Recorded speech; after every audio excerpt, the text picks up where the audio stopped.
All right, we're back. Pipe Dreams podcast, baby. We're mobile again. Yeah, but this one's big. This is a heavy setup. This was a big one. This was a last-minute decision, but Corey got on the Big Bird 4 a.m., booked it yesterday. We're bankrupt, but we've got a couple good people that we're going to do while we're here in Wisconsin. We're actually at the museum. We've got some nice posters behind us, some memorabilia. We're in a really cool spot at the museum here. And we're allowed to talk about what we're doing here or what you're doing here? I'm not here. Yeah, so we're here for the dealer forum. They do it every single year, and they've got a world dealer forum this year. That's about as much as we can say. So that's cool. Yeah. That's cool. Does it feel good to be a superstar? It's actually kind of a celebrity tour. We've won both championships, so it's pretty cool to be in front of all the dealers around the world and to be able to celebrate with everybody. I mean, it is actually really cool because everybody is jacked, man. They love the baggers. They love it all. Yeah. They do. They just love racing. It's really started to take a nice tone throughout the dealers, and you can really see the revitalization of racing in the Harley-Davidson DNA. And man, we're getting stopped everywhere, like in all the elevators and just all over town. Everyone's wearing a Harley shirt. It kind of feels like the UK a little bit, like in pubs and stuff like that. And you see race shirts and stuff like that, and it just feels like we're just with our people. You're part of it. That's awesome. It is cool to see. There's definitely, as soon as I landed in the airport, there's signs just for the dealer forum. So it's cool to see. Jersey wrapped up this past weekend. Season's over. You happy? Sad? I'm not happy, really. I mean, in regards, like I got a 5.6. It's not the it stinks like results wise, but I rode really good. I feel like I got the maximum out of the package that we had. Yeah, it is what it is. I think the best thing that could happen at New Jersey is we did get smoked, and we can go into work with a little bit of fire under our butt and not just be on a celebrity tour. So I think it's good either way. What about you? You blew up a tire. Can't speak on that too much, but yeah, we did have some tire issues. It was a crazy weekend. It was a bit of a weird one. I'm happy the year's over. The year's over. It's a shame to see that you weren't able to capitalize on what you kind of had last year, and whatever the rule changes and tire changes. It stinks because as riders, we know we're good enough. Like you've got championships on 600s. You're you got all the accolades. Yeah, no, it was a frustrating one. We went slower than we did last year a lot of times, and everyone else went faster. So. Definitely, it was a bit of a weight off my shoulders, kind of knowing the year was over, and we, every weekend going into the weekend, I'm like, okay, this is the weekend, it's gonna be good, and then it just never was very good. So it's all good though. I'm excited for next year, and we got some stuff in the works. So kind of, it'll be nice to take a little bit of a break, do some more podcasts. We got a lot to do, right? We're pretty far behind, so apologies on that. But you gotta stop saying that. What? That we're far behind. We are. We're exactly where we need to be. Our listeners are not happy. I got a lot of complaints at Jersey that we aren't doing enough.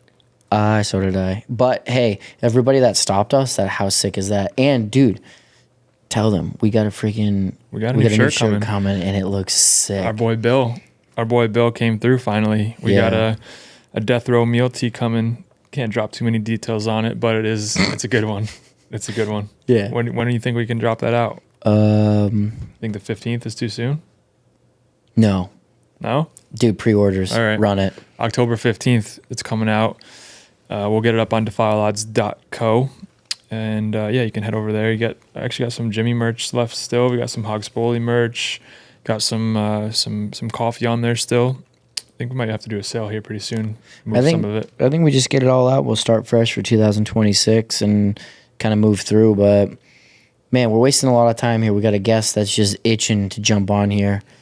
But we also have some sponsors. Partners.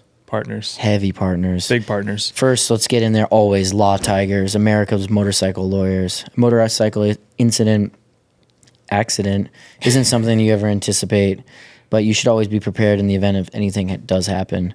If you or somebody injured in a motorcycle accident, always call Law Tigers first. They fight. Their services are no cost to the riders, and they fight to get riders back on the road. With Law Tigers, you're never ride alone. Call 1-800-LAW-TIGERS. You've been reading on the teleprompter too much this I know. week. Did you see me start looking up? I know. We got Yuasa Battery. Yuasa Battery is the most trusted battery in power sports since 1979. For over 45 years, Yuasa has delivered power, reliability, and passion at every turn. Yuasa supplies power sports batteries to more OEMs and riders than all of our competitors combined in the US and globally. The reason is simple: premium quality, unmatched reliability, long life, and advanced engineering with years of application expertise. Yuasa Battery, setting the standard for power sports batteries since 1979. Each and every day, it starts with Yuasa. Find your battery or your local Yuasa retailer via yuasabatteries.com.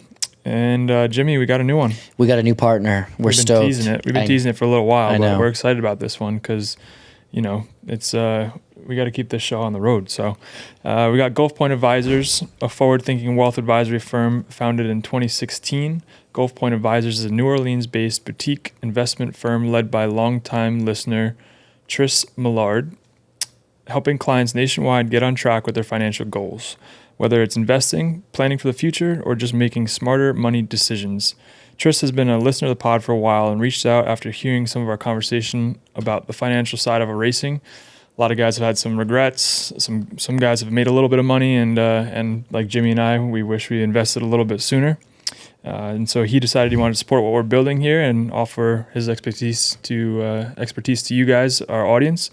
And the best part is he understands racers. He knows the thrill of burning through a set of fresh tires on the weekend, and he's not here to judge. He's here to help you guys make your money. Make sure your money is working as hard as you do. If you have any financial questions or want to learn more about the benefits of professional money management, call our good friend Tris at 603-731-3230 or email him at tris@gulfpointadvisors.com. That's TRIS at gulfpointadvisors.com, Jimmy. Gulf Point Advisors, investing with purpose. Securities offered through LPL Financial, member FINRA SIPC.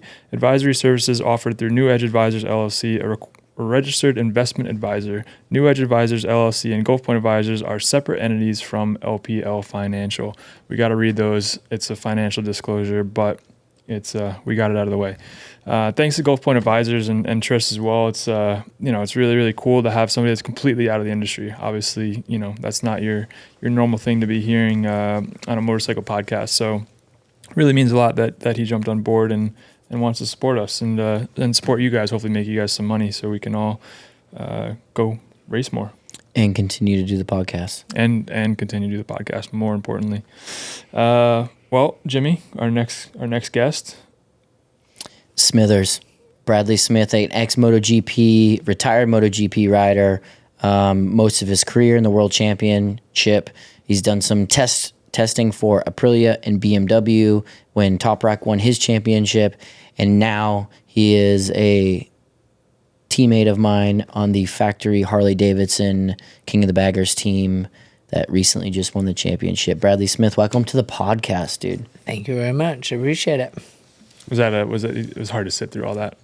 No, but it's all things that you need to do. And just thinking about the financial side, it is such a massive side of this, racing. It's a smart thing to do. It is probably one of those points at this age that, you look back and you go, could have saved money here, made smart choices. I've been very fortunate. My dad steered me in the right direction very early on, with that and doing the right things. And, I always say, the more that we know how to save tax dollar, and can invest inside our own racing program, the better it is, and I'm sure there's companies out there, right, that are much rather invest into someone, doing sports activities, et cetera, rather than just giving it to the government, so, I see a lot of value in that. So just interesting to have a listen, really. Yeah, but the big dog's in the 4800. 9800. Yeah, bro. We don't worry about that, do we? There you go. There's a reason. So how's it going? You're getting the full Americana experience here at the Harley Global Dealer event, I hear. We are. That's I think 1,400 dealers, 1,500 people. Wow. Here at this event, and buying into what we're doing on the racetrack, and they knew all about it, which was wild, you know, to see those people just know what we're doing, big followers. As James said, you know, merchandise everywhere, t-shirts, you know, hats, you know, whatever it is, just fully buying into this new vision of Harley-Davidson that they've created in baggers is very cool. You can't even tell who works for the factory team anymore. Dude, the fan Milwaukee wear. And it's just like the whole factory team It's is like, definitely Where's Wally. It's like... So the difference is there's a racing and then there's a race team. So that's how you tell the difference. So if it says Harley Factory Davidson Racing, then that's fan wear, right? And then there's the race team stuff, which is what Bradley's wearing there, which is crazy is that they did sell them at the museum here, that exact replica of Alpine Star. that says race team. No, it says racing still, I think. Yeah, I think so. And then, but what's crazy is though, when you look at somebody, you can't tell because it's identical. And they sold out straight away. Oh, I've been waving at people in the airport like, hey, good to see you. How was last weekend? And they're like, Nope, that's not us.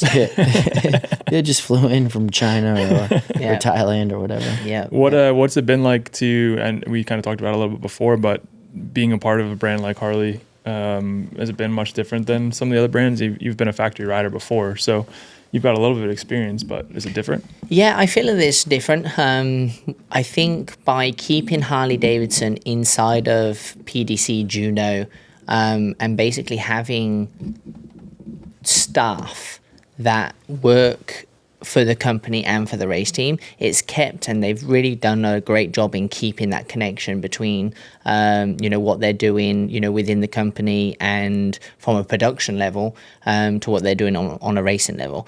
I've been to a lot of things before where there's just this big disconnect. You know, the race team runs as a completely separate entity. There's not a big crossover. There's marketing people solely for racing, and they don't seem to bring that together. And I don't know how Harley-Davidson's done it, but they've really managed to keep the ethos of and community, there. It doesn't matter which track we've been to this year. People have come just the fact that we ride a Harley-Davidson. So it doesn't matter that we're racing, and maybe these guys never been and never intend to be a racer, or take it to a track day, etc., etc. But the fact that you are Harley-Davidson Bar and Shield, that's good enough for them, and they'll drive from wherever it is. And chapeau to the company for keeping that running. You're part of the brotherhood now. It feels like it. He's a hog owner. I am a hog Are owner. you? Yeah. What'd you get? I haven't got a bike yet. This is like the secret, on the side. We've managed to sign me up, but I think I'll end up with a Pan Am. Did you get a tattoo as well? Say again? Tattoo? Not yet. Not yet. I got the fake one though. What about like behind the ear, like Frank? I should. Maybe I should just do it on forearm. I think that one What, would the be, number one? be good. Just for next year? I feel like ride free would be cool. Matchy with Jimmy Rocket over here. Yeah, exactly. Yeah. No, Exactly. it's I don't know. It's just very cool. Like I've really enjoyed it. I think I'll end up with a Pan Am mainly because I can turn it into a super hooligan and start prepping European super hooligan things. You know me, I just like racing. Yeah. I don't like riding around on bikes.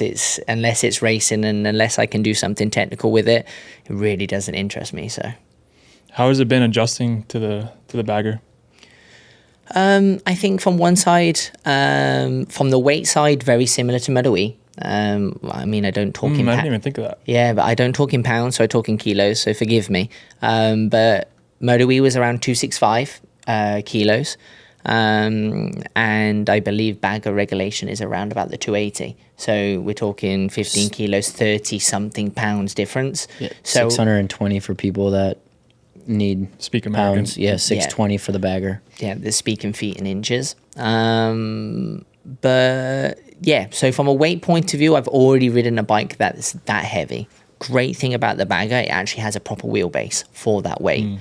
Thing that MotoE designed a bike that was super short and that heavy, and it was just nervous. I didn't get to ride the Ducati. I only rode the Energica, but that thing was short.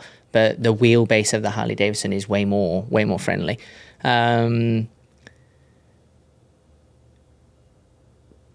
I would say, surprisingly as well, even though it's a steel chassis, quite flexible. I think it's just from the chassis design, the way that it's a cradle design frame. It's actually quite flexible and actually gets a lot of movement, going with it. I think that's why everyone sees the wiggles on the racetracks. One from the tire, it's still designed to be a superbike tire that has been given to the baggers, but also the way that the chassis flexes. And I think the biggest thing for me to get my head around in the USA is the patches. The seams, the patches on the racetrack. So it's not even the bike. Not really. Like the bike was kind of very user-friendly, talked to me straight away, tires, within that 4-6 day period, of riding, I knew exactly, what was happening. Definitely thrown in the deep end in terms of turning up at Daytona. I was... Yeah, but I mean, dude, your first test at Podium, I mean, dude, you were quick. Yeah. By day 4. You were pretty locked in. Yeah. By then and feeling pretty good. Weird setup, but yeah, you tried absolutely almost everything. Yeah, and I think that was the biggest thing. It's like wasn't necessarily difficult to adapt.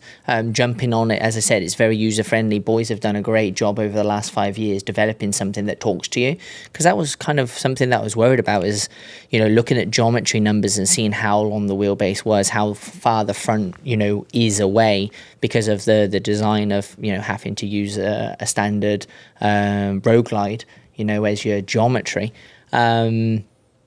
There was bits that made me nervous, but straight away got on the bike. That was fine. It was just getting my head around these patches and how the grip would change during the weekend. The patches would be super slick on a Friday, and slowly would get more grippy as the weekend went on. But then some patches would get oily and greasy in the afternoon and not in the morning. And I'm just trying to tell my head, don't look. But my favorite is Mid-Ohio, dude. My favorite. How was it the first time out there, Mid-Ohio? Mid-Ohio, terrible. He comes past me 3 times. So, like, my opening 10 laps, I can't drag knee. Like, I don't even know.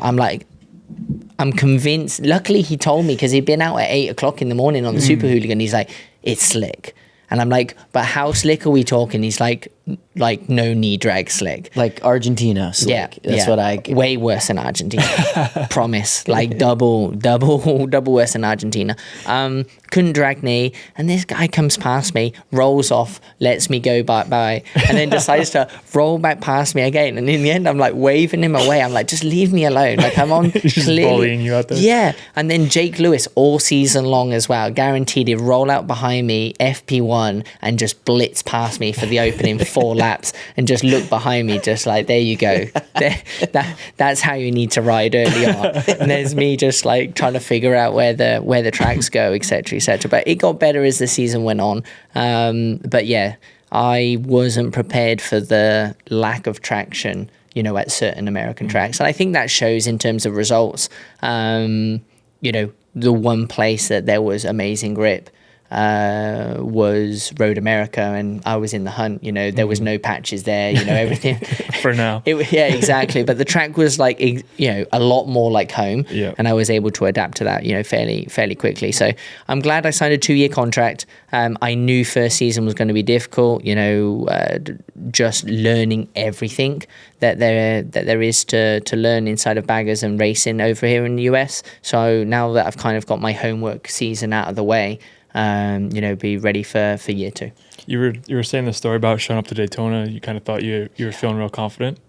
I was so confident. I finished podium, and I'm like, I figured this out. All 3 of us within 0.2 of a second of each other from the test.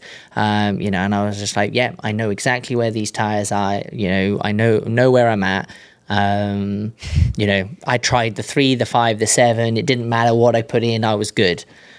Turn up at Daytona, I'm like, oh. My guy did a track walk, and he's like, I'm like, dude, you need to be, you see the hash lines, you got to be above them, and then you need to come down and use, and he goes, nope. Literally, he goes, you did ride the bottom a lot, didn't you? Yes. Like the whole first day. There's pictures of me peering over the screen, because You can't see. No, don't laugh. Like, no one tells you. Right, everyone's just like, hey, yeah, super easy. Just go by the wall, go up, then drop back down. No. Like, on the bagger, you're trying to be as aerodynamic as possible, but your head's being buried against the tank because of the G-force. The white lines are slippery. Super slippery. No one tells you that, you know. So then I'm going like around the banking first time, sliding over these white lines, going, is this the bike? Is this the tire? We turn up with a bowling ball from Dunlop because, you know, from a safety point of view, that's what you need for that weekend. Otherwise, tires can chunk, etc., which has no grip, you know, whatsoever. And then I'm trying to like learn this, you know, new track. There's not a lot of markers. I just don't know where to be.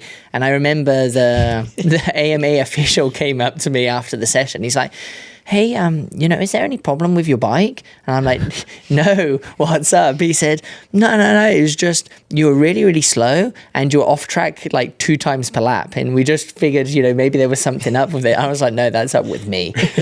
I just don't know where to be. But the weekend got a lot better as it went on. I don't know how I podiumed my first race. You know, that was, I think, more than a shock than anything that weekend. I just kind of figured things out by there in race 1. Got way too giddy trying to go around the outside of this guy in race 2, and yeah, rest is history.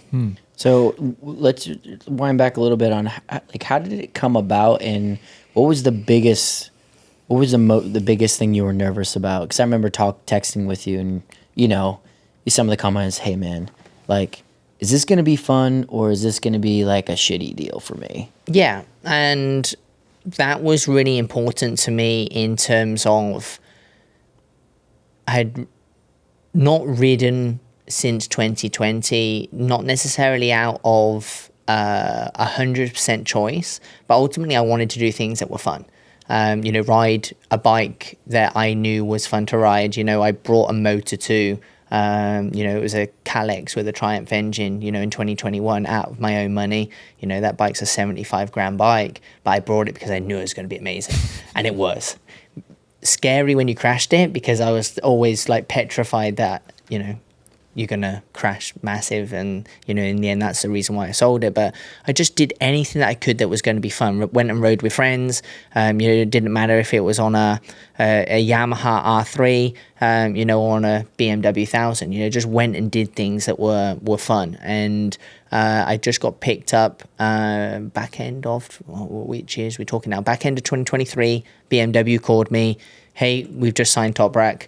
We have a bunch of stuff to go through between now and when he's turning up. We want to give him the very best bike that we have. So they turned up with their closet of parts and just try 5 triple clamps, 5 chassis, 5 swinging arms. You know, that's insane. Suspension outers, you name it. I tried it. Anything that they could try and test inside a World Superbike. I think I tried 3 fairings, you know, wing shapes, you know, everything there was. It was just like, get us to the point where we can give Toprak the best base that we, you know, possibly can. And that was just so much fun. And when Harley-Davidson come, you know, asking and saying, you know, would you be interested? You know, this is our 5-year plan. You know, it will require you to be part of King of the Baggers for the opening 2 years, and we'll see where it goes from there. You know, I reached out to James, and I'm just like, you know, is this going to be interesting? You know, like, is this something? How are the people? You know, I don't know the structure, etc. You know, it's very difficult to walk away from just winning a World Superbike Championship. But I kind of found that the work was already done there at BMW. You know, we had, you know, made a bike that was the fastest bike out there. Toprak was riding it, you know, amazing. At that point as well, all of our riders were fast. Mikey Vandermark podiumed, you know, that season. Garrett Gerloff podiumed that season. There wasn't much more to do. The team was almost like, well, we've just done enough. So Harley-Davidson was offering me a fresh chance to start from scratch, you know, with baggers. Hey, can you move the needle even further?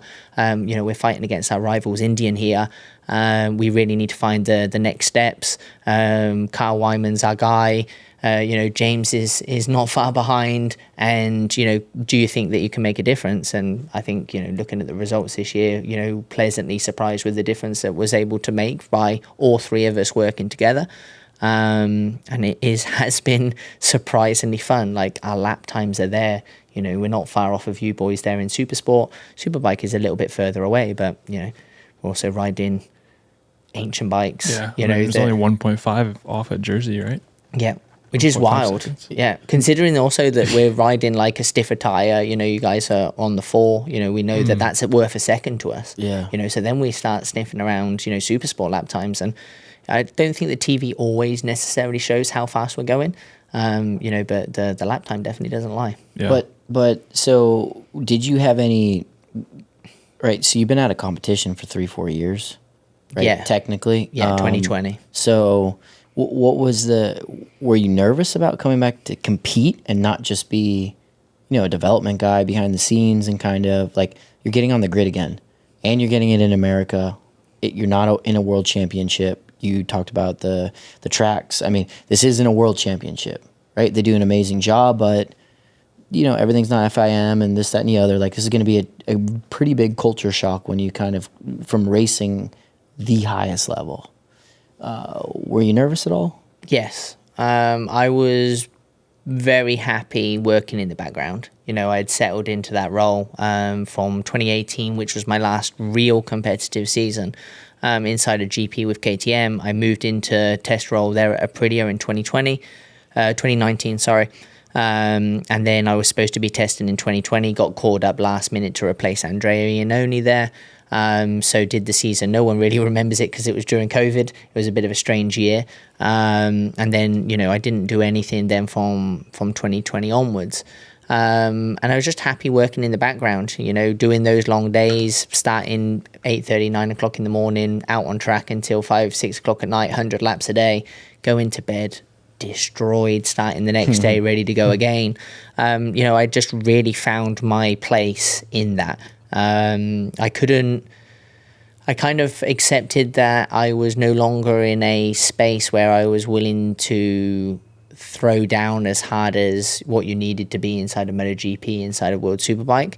Was just happy riding, at that 90-95%, which was, good enough and close enough, but just working for other people now, using all that knowledge that I gained over those years. So when someone, when Jason basically turns around to me and is like, hey, you want to race? I'm like, going to have to give me a couple of weeks to think about this. It wasn't a straight yes answer. But actually going back over this year, I'm glad I did, and it's been hell of a lot of fun. What would you say the biggest difference between the culture racing here versus over there is, outside of like the circuits? Obviously, we know you don't like the pavement too much, but what's been the biggest shock, I suppose, if there is any? There hasn't really been much of a shock. I've always been one of these guys that has realized from quite a long time ago, and I try and explain it like this: the top 200 riders inside of the world, there's not that much difference between us. It ultimately depends on luck in terms of right time, right place, maybe right project, right team, right crew chief, don't have injuries, or also if you grow up inside of Europe, there's way more opportunity there inside of, or growing up inside of America, or you have to do that massive effort to go over, try and make that work, etc., etc. But, I think that from a MotoGP standpoint, when the guys used to turn up and try and do wild cards, whether that was inside of MotoGP, with bikes, or in Moto2, people got like a real unfair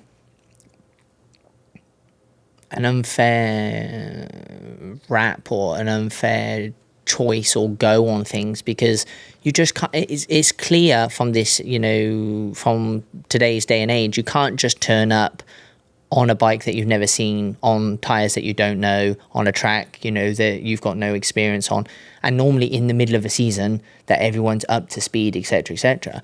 So there's just been this kind of talk in terms of, maybe Americans it's the same thing. I don't want to have too much of an opinion on it, but for attack racing, I think it's that with Bobby Fong going over, you know, again, and the years that they've done it before, you're just on a hide into nothing because you don't get a factory bike. You know, the boys haven't really rode those tires, hasn't seen those tracks, etc., and they're going in at the end of the season where, okay, Bob is up to speed, but those boys are so up to speed and they're so dialed in with everything that they have. And I think that as much as the good intention is there, it just sometimes has a bad rub-off effect in terms of, well, every time American comes over, they don't do anything. You know, it was very good that Spies, you know, opened the doorway there for a while. I think that Cam did a great job while he was over there. I think that Joe continues to do a good job that he's over there. I'm sure I'm missing someone. Gerloff. Yep, Gerloff, same thing. On the BMW, killed it. Absolutely. You know, and he hasn't lost it. No, you know, it's just on a Kawasaki that doesn't work. Hey, Johnny Ray went from a Kawasaki to a Yamaha and it's not working. Yeah. You know, there is that. You know, sometimes and when we're talking about half a second, we're talking about guys that are incredibly talented, but whatever it is in their armor, you know, isn't being extracted by that motorcycle. You know, Pecco Bagnaia, you know, we can talk about it because it's literally just happened. You know, he's in a factory Ducati team. He rode for factory Ducati last year, unstoppable. And this year, there's been times that he's essentially a back marker. You know, like he's not, don't get me wrong, but he's finishing in the last 5. Would anyone have ever thought that was ever, you know, possible? But whatever it wasn't fitting with his riding style. There's guys that it doesn't matter. They can be a little bit left, a little bit right. And there's some guys that just like a sweet spot, but when they can find it, you know, they're incredibly, fast. So there's nothing about America that shocked me. I knew the level was going to be high. I knew that everyone is going to be a specialist at those tracks. You know, don't get me wrong, like, with World Bagger Cup coming up next year, Bagger World Cup, should say it right. I'm very excited to see who comes across, and almost, you know, if I have the opportunity to play with people in my backyard, you know, that I have the experience with, you know, it would be interesting to see how that, you know, works out. But it's been great to come to other people's, you know, backyard, get my ass kicked, you know, quite a lot during the year, and that's just what it is. But it's also been fun turning up at tests. It's funny, like every time I turn up at test and I get 3 days to ride at a track, funny enough, by day 3 I'm there, and you know, like sometimes I finish the test like fastest, you know, within us at Harley-Davidson. But yeah, it's just completely different when you turn up. You literally have 15 laps to figure your things out, and you're straight into a qualifying or a mission race or straight into race 1. And it's not a Sunday. It's not a Sunday. You only get one Sunday a weekend. Everyone calls me Mr. Sunday because literally I show up only on Sunday. It's not because I like Sunday. It's because on day 3 I'm feeling better about my bike and about, you know, the tracks, etc., etc. So that makes sense. Yeah. Have you gotten any messages from anyone over there? Like, are people paying attention? It was wild. We turned up at Le Mans. So Harley-Davidson did the very first announcement of the Bagger World Cup at Le Mans, and it was amazing how many people had seen that I was riding the Bagger. You know, everyone wanted to ask questions. You know, how is it? What's it like? You know, people had seen, you know, podiums and good results, so you know they were pleased. And I think also the fact that MotoGP had baggers at Austin was very good, you know, because people had an opportunity to see kind of the lap times and the way that the boys were riding. The racing was epic that year. And also they'd walked around and checked the bike, and then suddenly realized, like, this isn't messing around, you know. They're using the same technology that we are to build race bikes, but just using a road glide as a base. So but yeah, a lot of people very interested, and a lot of people showing interest in terms of, you know, signing up and, you know, potentially putting programs together for next year. Have you have any insight on that? You know anybody? So I don't know fully. You know, I think that as of today, so we're talking, you know, beginning of October. I don't know when this is going to go out, but beginning of October, you know, teams have now contracts. Okay, so they've done that already. Yeah, so now they're up to the point, well, they've been presented with a contract, and then now it's a case of, who signs up, who's interested, etc., etc. Still, the plan is, I believe, to have 6 to 8 teams. And yeah, Harley are busy building bikes at the moment to be ready for March next year. What do you think that if you could pick one thing on the bagger that you were most surprised about, whether it be the power? I mean, you've ridden, GP bikes. Have you ridden a bike with a ride height device? No. Okay, so you've ridden the GP bikes, you've ridden World Superbikes, and then a bagger, a Harley-Davidson. What were you most impressed about when you? I think the way that it corners was very shocked, because when you do look at the bike as a package, you're like, it's very long, high, heavy. Is this thing going to go, around a corner? Like, is it going to turn like an 18-wheeler? Because I think, to put it into the perspective, when we're talking about millimeters as changes, I think Harley can be maybe 15 centimeters longer wheelbase, 20 centimeters longer wheelbase than, like normal bikes that are out there, which is huge. Yeah. So I was very surprised by how it turned. Again, for those, that maybe do know Podium Club or not, Podium's pretty tight and twisty. Great little layout, but it is a tight and twisty racetrack, and the bike was still very nimble. The way that it went left and right, the way that it hooks around apexes, I was very pleasantly surprised. Was it, I guess, shocking? Not necessarily shocking, but, you obviously have ridden so many bikes, and you said you looked at the numbers and you kind of get like an idea, but did you have to kind of put that out of your head that, just because there's a ballpark or a window, everyone always talks about a window with a bike. Like, Sure. Did you have to kind of get rid of the idea of a window because it just doesn't defy normal physics of a motorcycle? Yeah, so from a geometry point of view, I didn't have any fixed numbers in terms of we need this on geometry, or, you need this specific thing. Ergonomics was a big thing for me. James knows that from the get-go, I was like, we need to move foot pegs and we need to move handlebars. And there was a lot of questions in terms of, do you really think it's that important? And I'm like, absolutely. Brad showed up with his own tape measure when he showed up to Milwaukee. Did you really? Yes. Was it millimeters that way? Yeah, exactly. I can't deal with these inches. I turned up with our own tape measure, and I knew what I was trying to achieve. I got a lot of question marks in terms of how can you have these ideas? How can you have these ideas based on the fact that you haven't ridden? And I think slowly throughout the year, everyone looks back to that very first comments and realizes that there was a method to the madness. Whether I had ridden it or not, it kind of showed. What is that? What is the method? Experience. Experience, and I suppose just a logical thinking in terms of, hey, if you measure pretty much every bike out there, let's say from a 600 to a 1000, and each race bike that you measure has a floor to handlebar height of X. It has a handlebar to the rear of the tank of X. It has a foot peg height, seat to foot peg. You start to realize there's a reason why you put your butt there, your hands there, and your feet there. And that's when bikes are completely different, right? We're talking about, 600s that can be, inline 4, triple, same with a 1000 screamer engine, V4, didn't matter what it was.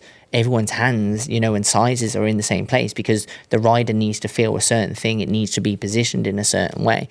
I just was like, that is important to me, and I want those numbers to be able to feel it, not necessarily for performance, but just I have so many years of riding in that position.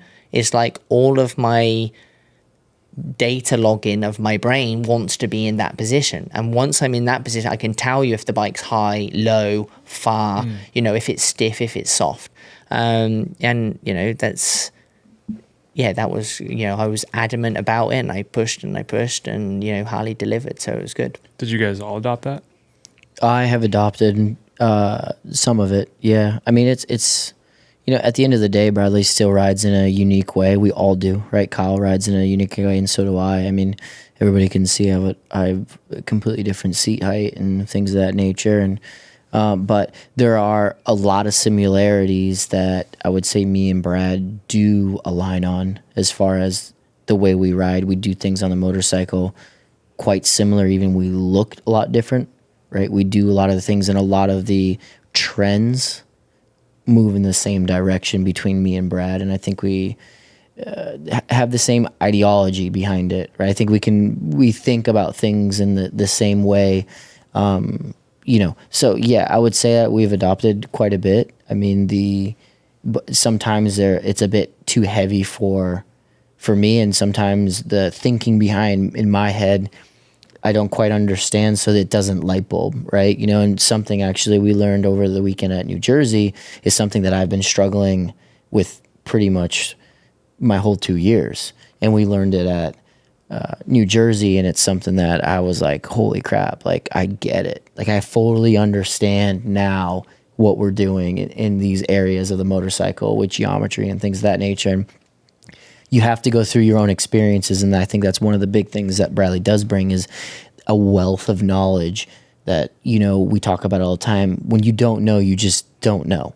And it's not like you don't care, you just don't even know. So to bring up and look at the canvas in an upside down picture, or just look at it completely different, you go, huh, and it's not like I tried everything, but sometimes it takes time for me to understand why I need it, to trust it. And I think when you don't know as well, that brings fear, so then you end up in a situation where you don't try things because you don't understand it, or you don't think that you need it, or you're worried about how that's going to feel.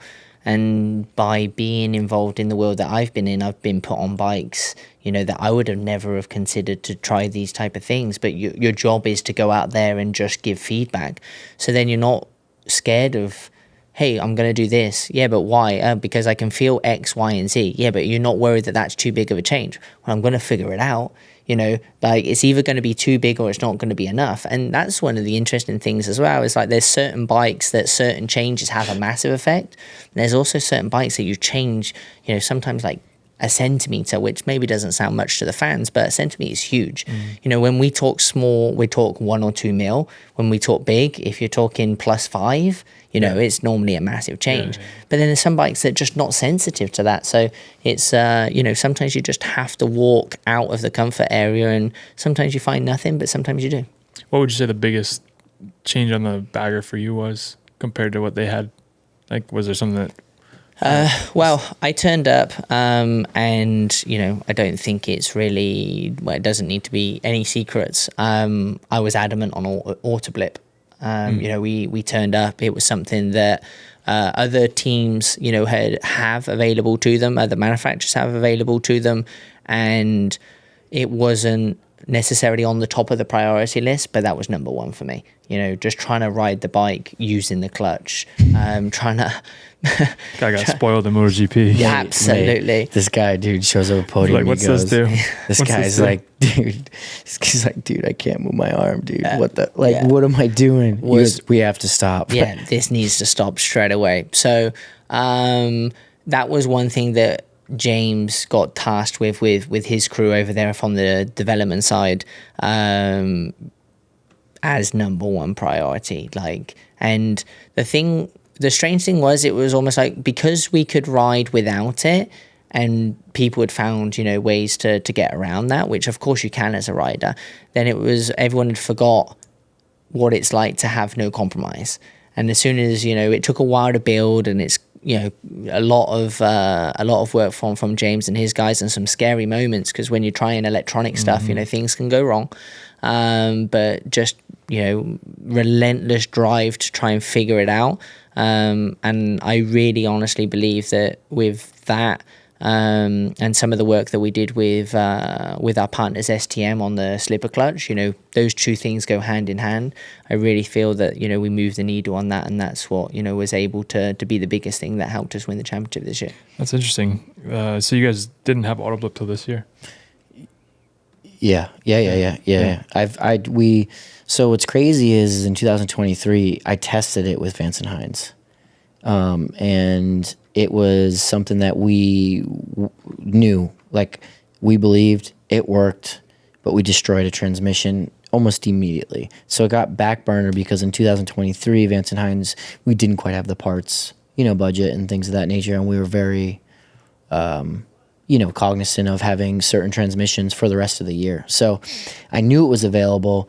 I knew it could be done, but there's certain things that you have to go through, and like Bradley said, is we were winning. Like Kyle was winning. So yeah, if it ain't broke, don't fix it. In a way, and it's a big task. It's not, you don't just, hey, we're just gonna toggle a switch here and it's gonna work. We're talking about Harley-Davidson, and there's a lot of components in the motorcycle, and with the engine and things, there's a lot of inertia moving. There's a lot of different bits and pieces that we have to get around to make sure that it works and it doesn't, ultimately it's safe. Right. Yeah. It doesn't mess you up more than it's worth. Do you have you always been kind of mechanical or technical, or is that something you adopted over the years? I have zero mechanical ability in my body. If anyone sees me with tools in my hands, they tell me to put it down because it's safer for everyone involved. But yeah, for some reason, from a technical standpoint, I would say very early on in my career, probably not. Again, it's what you know. It's experience, so, yeah. Exactly. So with the more experience that I come in, and I really start to look towards, one of the first things that I did was back in 2009, 2010, when I was on the 125. Aprilia had two real setups that they had, and one was like a steeper fork angle and rake with a certain triple clamp, and then one was a slightly more kicked out with a different triple clamp offset. And I couldn't find a combination. Like, I liked both, but I was like, man, if I could find something in the middle. And they had the most amazing chassis tool. And I just sat there with my crew chief and, data guy one day, and I was just like, well, what happened? Well, like, what's the number that we're looking at? Like, where's the correlation? Why do I like it? Why do I not like it? And we kind of pinpointed it to trail. And it was like, well, can we not get the same number? So if we have that fork angle, but that trail, and they're like, oh yeah, but that's going to mean that we need to build, an offset of 33.5, like bang in the middle. And I was like, can you do that? And they're like, Aprilia doesn't make it, but if you're asking me to make it, like, I can find, something. And sure enough, they turn up, with this triple clamp beginning of the season. I bolt in, don't change my bike all season long, pretty much, just wow. A couple of milli here and there. And once I started realizing that this chassis tool actually, explained a few things, and I was always learning from, different people. I moved to MotoE, the Tech 3 program there. Essentially, Guy Coulon designed that bike with a piece of paper, and a pen, and he knew like the numbers that he wanted based off of the experience. They took a lot of information from Yamaha geometry, in terms of how they put together their bikes, so like the R6 and the M1, but had the know-how to be like, well, we probably shouldn't go far away from the CBR 600 geometry because that's what the engine was from. So it was like, well, Japanese are smart enough guys, they're going to be within the ballpark. So it was like, yeah, CBR 600 geometry with a essentially M1 ergonomics, and they were pretty close, straight off of the bat. I worked with Tom Jojic. He had just come from working. His experience was working with KR, on all of their programs. His last season, I think, or the last two seasons there was when Kenny Roberts and they had built that chassis and swinging arm with a Honda engine and basically took it to Honda. Within reason, there was races where Kenny Roberts was beating, any of those boys on Honda at that time, which I think was Biaggi, I want to say, those years. So yeah, I just try to learn as much as I can from as many people as I can, try to, absorb like a sponge. Then KTM was massive, going in with an Austrian company, steel chassis starting from day zero in terms of that whole project, going from a screamer engine to a big bang, then forward rotating engine to a backwards rotating engine. I don't know if many people know, but most MotoGP bikes are spinning backwards, to help with inertia and pull around the corners. I didn't know that. Yeah, they don't spin. They don't spin forward. They spin backwards. So developing that type of stuff. Dude, I remember that day, the first day KTM. I was there. Yes. Remember? Because it was at Valencia. Does it sound different? Huh? Does it sound different? In terms of The sound. when it goes backwards? Yeah. No. Obviously, when you jump from screamer to big bang, massively different.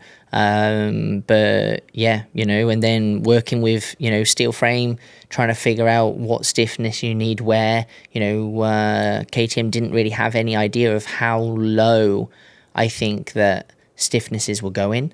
And how crazy, like how soft these MotoGP bikes now are on the lateral stiffness side, for the turning. So I think once I left, so I don't know the numbers, but I want to say I tried 13 or 14 chassis during 2 seasons when I turned up at KTM. I think that I had 7 or 8 swinging arms at that time.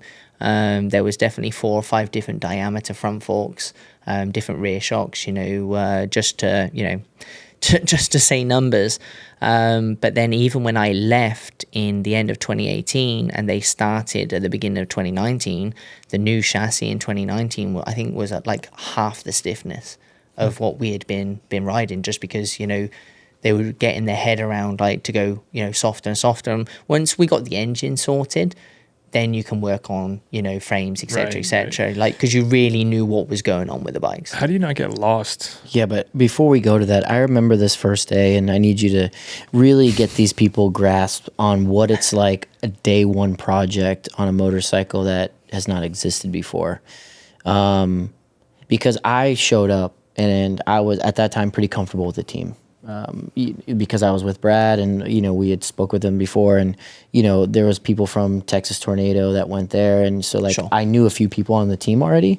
And I remember showing up and there was 10 brake levers with different sizes, lengths, brake levers. There were 10 different discs. There were 10 seat heights. There was different tank things, pommels, this. And I'm talking in 2 days, you need to sort this out because you don't get any testing time in MotoGP. I mean, you have some, but I mean, you got to work quick. You only have a certain amount of times, a certain amount of tires, and it is super overwhelming. I didn't do, I just remember Tex was like, "Hey, James, like, looking at all these levers," he goes, "What do you think that he would like?" And I was like, "Well, fuck, get rid of these. All right, give him these options."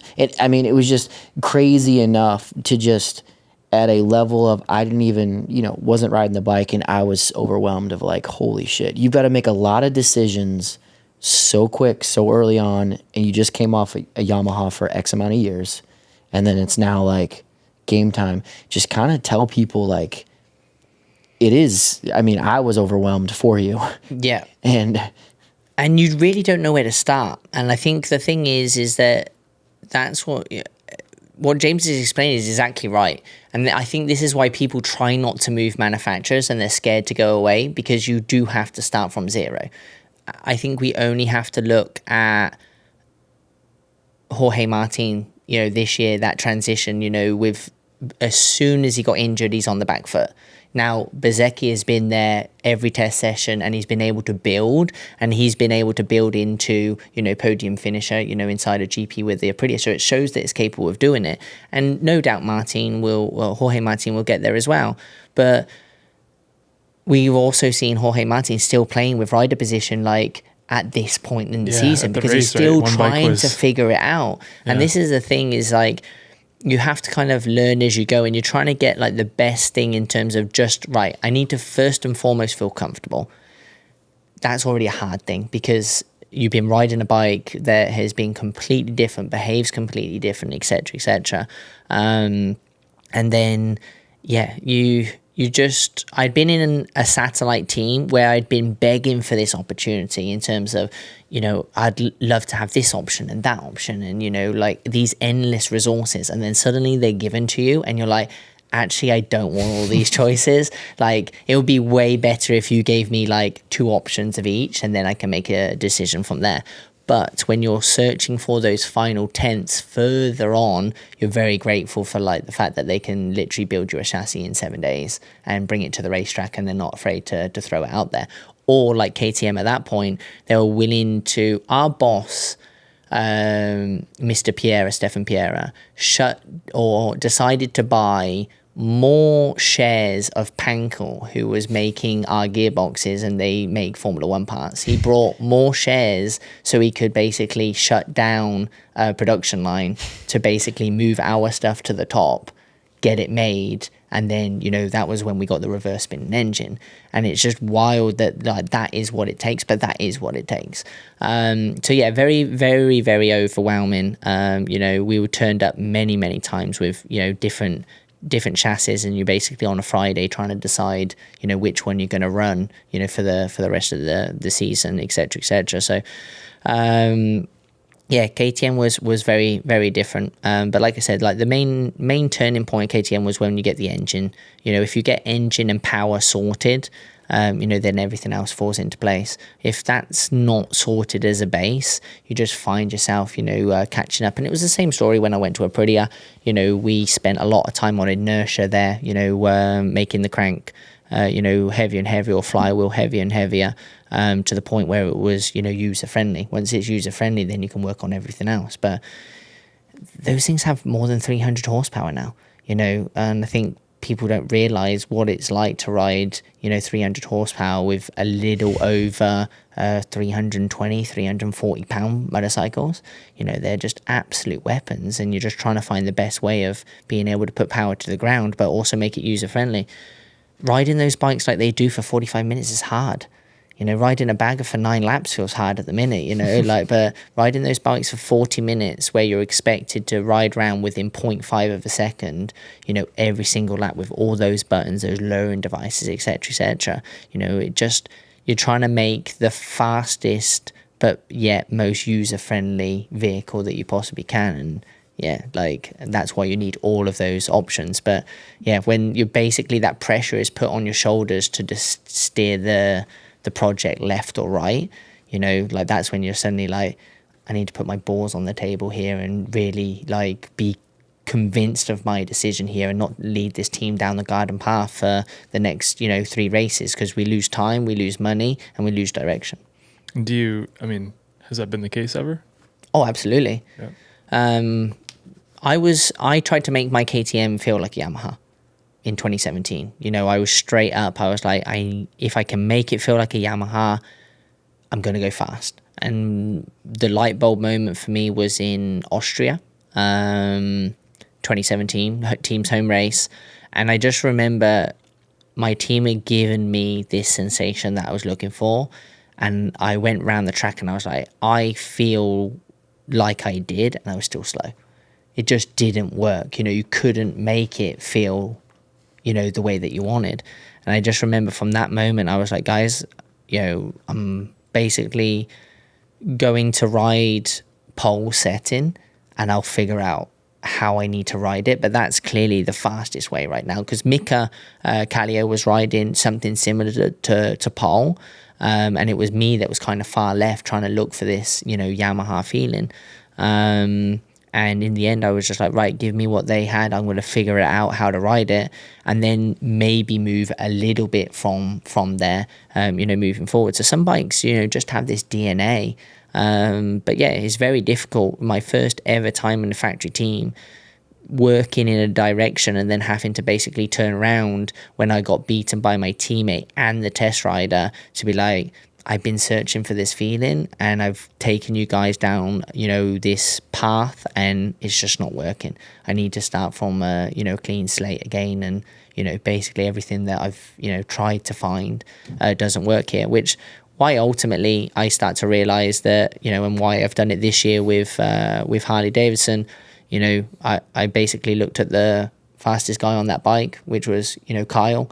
give me Carl's bike, and I'm going to see, if I can figure out how to, ride that first.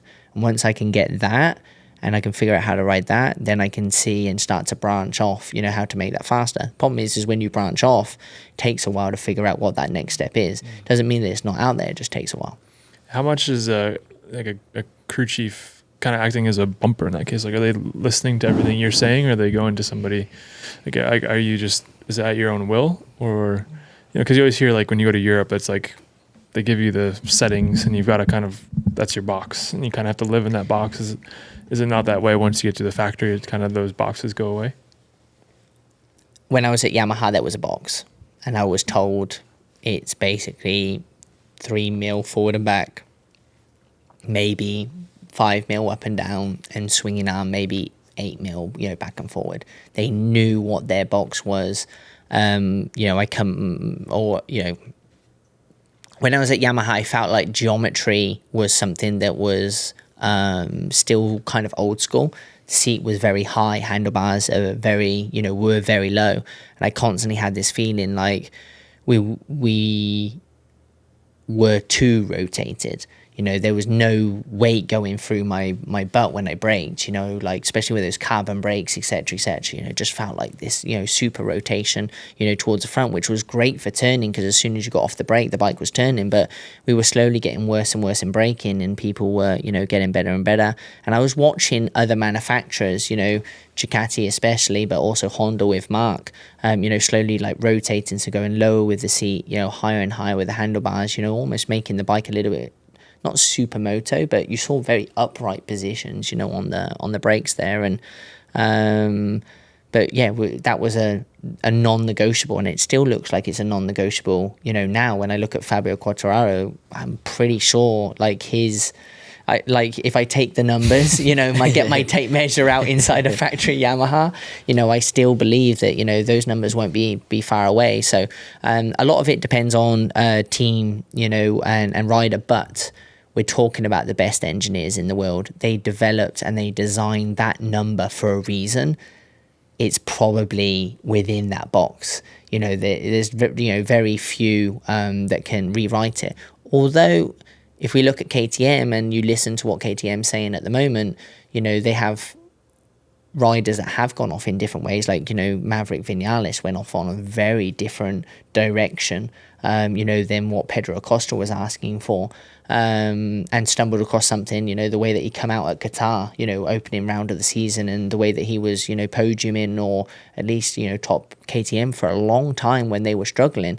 So sometimes, there is that thing of you can allow too much freedom and a rider gets completely lost, but also sometimes you allow that freedom, they find something. So, it depends on the team and the ethos behind it. I guess speaking on the development and stuff like that, we see in MotoGP a ton of times where, you guys have, like Mark, he crushed it this year, but we see the manufacturers and the evolution, the development is so crazy high that we see like kind of 3 seasons in one season, and we see people go cold and hot, whether they're riding at the same level or the bike gets better or worse.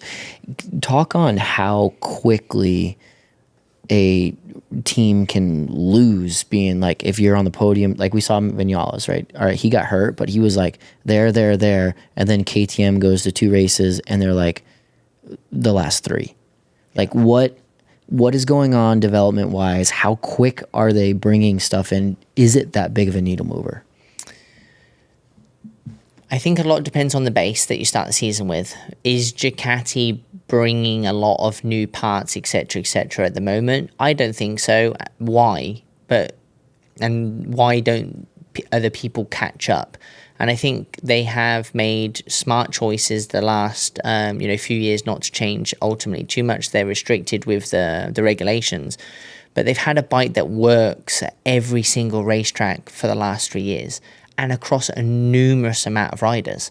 One of the main things that I heard Michele Pirro say is, my ethos is to make this bike work for all riders, that we have, not just go down this niche of fitting a certain style and only can be ridden in a certain way. And I think Yamaha was a bike that had to be ridden in a certain way. It was quite user friendly, but to get the maximum out of it, you couldn't be an aggressive breaker, or it worked only at some tracks. And that meant that you had to, ride, only that way, and that's how it was designed, et cetera, et cetera. How quickly can a team turn something around? I think like at a 2-day test, when they have the opportunity to really crunch numbers, and AI is being worked on in the background right now, and it really is. It's crunching numbers that even the engineers can't see. They know what they're looking for, or at least they know the algorithm that they want to put into the data, but the data is finding, constant things that work, whether that's maximum slip target for maximum acceleration, whether that's maximum slip target on the brakes that slows down the bike as much as possible. Even so much, I believe, and I've been out of the world for a little bit now, but I believe they have a yaw angle sensor that is basically also figuring out, once they've locked the rear tire at a certain point and the yaw angle has gone to a certain point, it holds it there based off of, engine brake strategy. So it knows when it's almost too sideways or too in line, and that's the type of things that have been moving on. And once you touch the right numbers in the combination and you give these world talented athletes what they're looking for, sometimes if you improve the bike 0.2, they can give you 0.6. And 0.6 right now, sometimes that's like 12 to P3. Yeah. And I think that, that is what ultimately is going on. And as you said, testing is very limited now, to the point where I think it's less than 6 days before the season starts. It's insane. And then 1 day of testing here, 1 day of testing here during the season. So during the race weekends, it's very difficult. You want to try and make that Q2. Sometimes the teams don't want to test too much during race weekends, or some people are scared to put their idea forward. But you turn up at a test day, then I think, if I remember, Bezecchi turned around and said, we found something. And I don't remember if it was Aragon, but there was a test where he turned around, we found something with electronics. I can now brake the way that I want to brake. And if we go back and look at Mazzano, he was outbraking Mark. Yeah. Mark couldn't pass him on the brakes. So they found some correlation there with a combination of brakes, electronics, etc., to the point where, that's it. And that can be literally the thing that turns it around. So if you even narrow that down, it took one idea from an engineer, probably 5 laps of testing it, to go, that's, you've hit the nail on the head, and then maybe another 20 laps of development, and literally it turned him around from being P10 to, P3. Or, as we've discussed this weekend, Pecco, give him the swinging arm and the front fork and the triple clamp, or whatever that combination is that he wanted, and the guy went out and won both races, and, no one can stop him. Is that shocking? Not to me. But that is how fickle our sport can be, and that's why I go back to that 200 rider, number. I don't believe that there's a massive difference in the top 200 riders in this world. Even like Mark.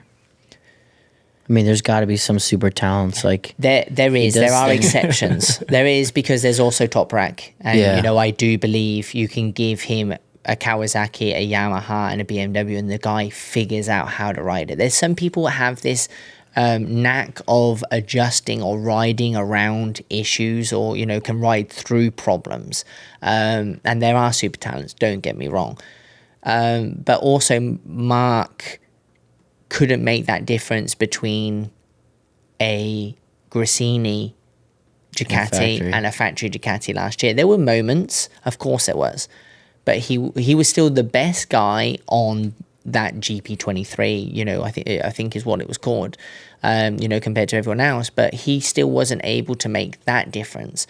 So that's also a case of how much of a difference can Mark make? Are we talking 0.3, compared to, other riders? Are we talking 0.5? I'm not sure where that number lies, but I think 0.3 would be a good, place to start. So when you're talking about the best guy in the world versus literally second, third, or 10th best guy in the world, there's 0.3 of a difference.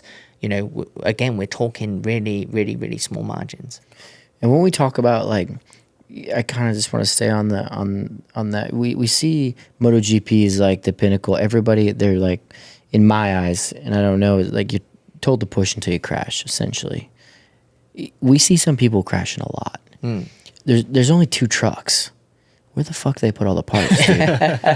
like you see some people like 3 crashes a weekend, and like how much bodywork are they carrying, and like how does that process work? Like, are there people in the paddock that can, you know, relay carbon and re-sticker things? Like, is that all happening inside the paddock, or they just have new stuff on the truck? And if I remember the Tech 3 Yamahas, I mean, they were pretty beat up, you know, by the end of the year.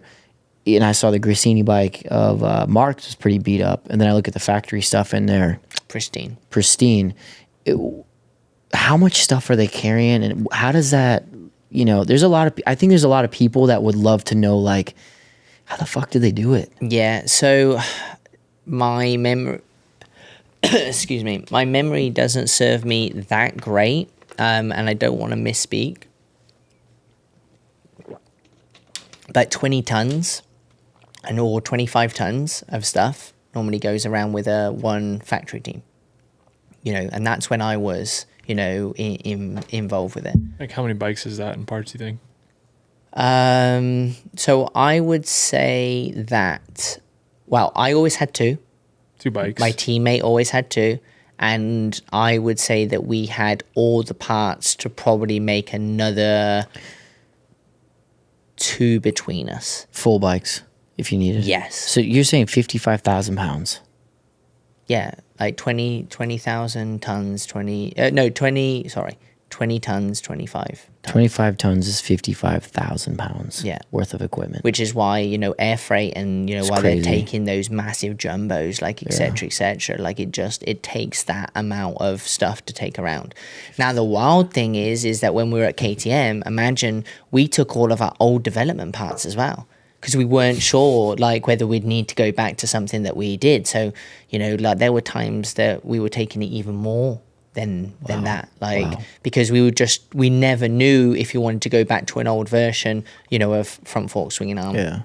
And do you get, like, do they bitch at you? Like, if you're... No, never? Like, never. if you crash 3 times, are they just like, dude, like, as long as you're okay, hit it? I was a full sender in 2014 because I was just desperate to prove that I could be a top MotoGP rider, and I overrode my head. But I kind of convinced myself that every time I heard the warning sign, it was like, that voice is just being a bitch, you know, just keep going. You know, like, there's no way that these riders are listening to that voice, and that's maybe the reason why. And then, bam, down I would go, bam, down I would go.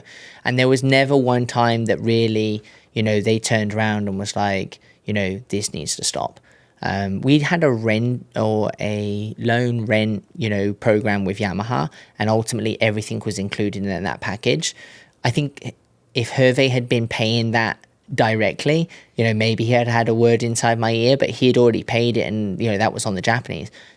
Never once did they come to me personally and say, you need to stop crashing, this is too much, you know, you're costing us too much money, like, etc., etc. They had a word in management's ear when I was trying to renegotiate for 2015, or I don't even know, I think it was actually for 2015 for 2016. So I had a bad year in 2014 with a lot of crashes. 2015, you know, very little crashes, had a great season.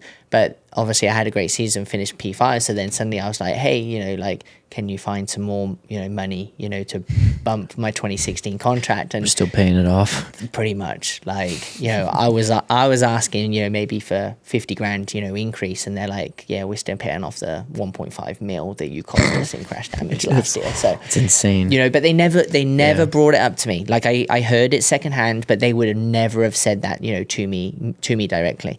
Everyone knows that the bike needs to be pushed to the absolute limit to make progress. Let's go with Joan Mir. Yeah. Let's just, you know, literally talk about that guy for the last 2 years has crashed pretty much every session, crashed out of races, you know, time and time and time again. But yet, somehow he's come through all of that, and I believe that to be Alberto Puig. who has that just grit and determination to be like, just don't let off the gas. Ride it, and, if you need to crash it, you need to crash it. If it's not where it needs to be, Crash it. then, it just take it to its limit, because, we don't know. If you ride to where the bike is giving you feeling or potential, this, that, and the other, maybe there is a bit of grey area that you can ride into. But if you ride into that grey area and you crash, we'll look at the data, we'll figure out what went wrong, we'll try and figure out how to make that better in the future, and we'll start developing plans. How do you say that, though? And then you look at, like, Marini didn't really crash at all. Exactly. But maybe that's why they're a good yin and yang. Yeah, they work great maybe as teammates. And then, for example, you have a look at Marini, and when he wasn't crashing necessarily, when he first turned up, he was at the back. And he was always behind everybody. He was last in those opening races. So Marini's the type of guy, hey, I don't want to push it to its limit. I'm going to build this methodically, piece by piece. Not going to, injure and risk myself. Going to build it methodically, and I'm just going to take my step. And maybe Joanne's like, you know what? If I ride like that, I'm uninterested, unmotivated. Like, that's just not the way that I am. Like, I am a heart on my sleeve sender. It won me a world championship, with Suzuki, and it will one day win me another championship again. And, there's just two different ways about going about it. I would say, me personally, I'm more a Marini. Like, I try not to, lean into that. But I've had I've had a lot of crashes this year. Mate, me and you both. But bringing that up, though, like, have you turned that off, though? Like, when you got into test riding mode, did you have to kind of, like... Well, this is the thing. Reprogram? When you're in test riding mode, you have to fulfill the program. So you have to ride as fast as you can, knowing that you won't crash. Because if you do crash, you ruin the whole, testing, program. Okay, because sometimes you're testing like one part.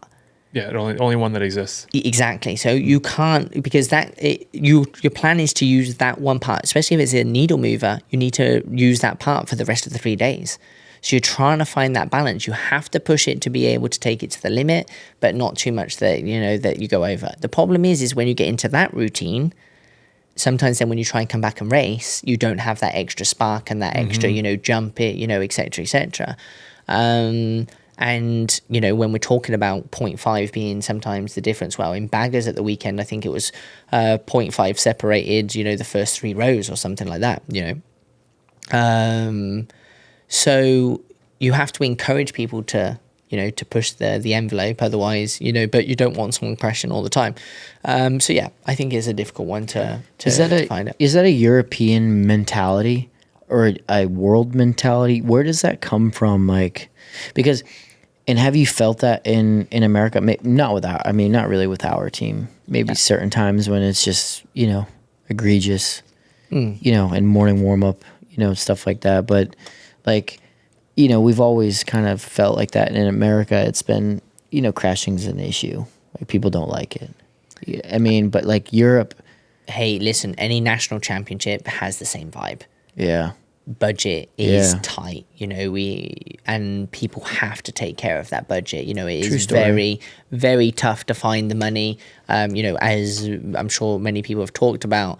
And budget is crucial. So they'd much rather you ride 0.2, 0.3, 0.4 slower and not crash because we get through the season. And if you play the law of averages, probably riding 0.3 slower and, people crash around you over the course of the championship, does it really change your championship outcome? Probably not. And you're probably better not crashing than you are crashing. Look at Baz. Yeah. He didn't really crash. He had a fair... few bad races, but also had some really good races. And, sure. And he wrapped up second inside the championship, by having that. So, I don't think it's an American thing. I think it's a national championship thing. Ultimately teams got to find a budget, and, crashing is expensive. One thing that I've realized also in MotoAmerica, I think, the fact that there's a lot of grass around, seems to create a lot of bike damage, rather than gravel traps. I don't necessarily know what the cause of that is, but I see a lot of bikes being writ off, flying through the air, just end on Catching. end on end. Whereas, in Europe, it seems to just be in that gravel and it kind of goes into the gravel. Sometimes it can flip, but it kind of brings that speed down and then the bike kind of skids, on that fairing. It's almost like a pebble, going through water. But I've seen some bikes, headstocks ripped out of them this year, and you're just like, it has to be something to do with the grass. Yeah, it seems like once a peg or something catches the grass, it just Creates a lot of Bobby's damage. bike at a 3C at Jersey. Dude, you see that crazy. thing in the just absolutely in this first Superbike race on Sunday. Yeah. Like I think everyone's seen it. Poor old Bobby. But man, when you put the amount of effort that no doubt he has into the season it's and brutal. everything behind him to get to that point, to be within that sniffing point of a championship, and he clearly feels he's been hard done by certain riding styles. I can understand. Yeah, it's heartbreaking for Fully him. understand why those type of things happen. I thought it was pretty crazy. I was thinking about when Mark won, they did like a graphic and it had like since his last championship, how many races, how many podiums, how many surgeries. He had 103 crashes since his last championship. That's insane. And I was like, I don't know if I've crashed even half of that in my whole career. Yeah. I mean, it's kind of crazy because when you look at it and you see, I feel like the crashes are becoming more apparent than they have been in previous years. Meaning, in our sport, and specifically in like the lack of crashes, No, or just that you have to crash. No, I think there's more crashes now than ever. I feel like either the gear is getting more protective. I think that the championships are getting way more hyper competitive. Whereas, like, all right, classic example, 2022, 2023, I don't think I crashed a bagger. Maybe I think once at Laguna, and it was a small tip over, right? I mean, now we're seeing, dude, everybody crash. I think maybe Loris Baz is the only person that did not crash this year. He did in Daytona. Oh, yeah. Sorry, Baz. You do have a strike. Handlebar touch the ground. That one sucked for sure for him. But you look at it, and every single person has crashed. And if you look at all besides maybe Schultz and Supersport, I mean, dude, everybody's crashing everywhere. And GP, you look at GP specifically, these guys are rolling out, whether it just be, crazy tire attempts, this, that, and the other, they're rolling out on the first lap of FP1 and destroying bikes. Yeah. Like, it's fucking insane, the crashing that's going on. I don't know what the pinpoint is. I feel like it's hyper competitive and everybody's just on the limit. Yep, everyone is the material is just being increased and increased to the point where you have no option but to fully commit. And I think that we're starting to get to the point where the tracks or certain tracks aren't geared up anymore for the level of the bikes. There's a mixed match between them. In Europe, I still do believe, in Europe, everything's very high, and I think if we just look at World Superbike and MotoGP, I think you can just write that off as it's the guys trying to ride these bikes as fast as possible with no compromise, like to the absolute 100th, percentile, and, that's just, what it comes down to.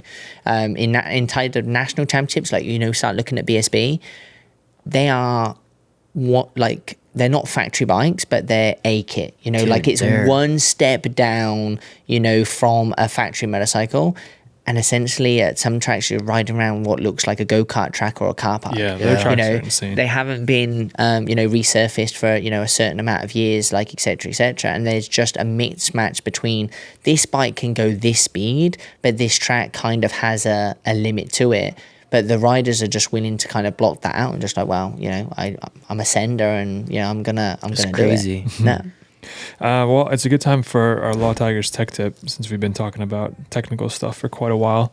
Law Tigers are America's motorcycle lawyers. A motorcycle accident isn't something you ever expect to have happen, but you need to be prepared in case it does happen. Bradley, what, over your years, obviously you got your magic tape measure. Yes. In millimeters. What would you suggest to a guy it sounds like ergonomics is a big thing, or whatever the case is. What would you suggest to a guy or gal when they're getting into track riding, as far as a tech tip, something they can look at just to improve their fundamentals as far as riding or bike mechanically? Yeah, so I'm one of those type of people that, knowledge is power, and show interest. I hear too many people in terms of the electronics on the bikes. Hey, I don't touch that. I don't know anything about it. I don't touch it. Hey, you get given a user manual, read your user manual. There's YouTube videos where people break it down, etc., etc. Know what you have, underneath you. It's a tool for safety, for performance, and it's like, know what you have. So if electronics is, the thing that you're not sure about, then, that's like that. Everybody knows what tire pressure that they need, or Hopefully. but 9 times out of 10, people are like, oh yeah, I read on a forum, or I've read on the website, of Pirelli, that I need PSI bar, etc., etc. Okay. Just because it becomes a little bit more complicated doesn't mean, or just because it isn't one number doesn't mean that you should be afraid of it. And I really, recommend people, especially now that all motorcycles are based so much around electronics, read, listen, watch, whatever those, learning educational platforms are, and really understand those electronics. Don't be afraid, to use them to help you out. I like that one. What do you think, Jimmy?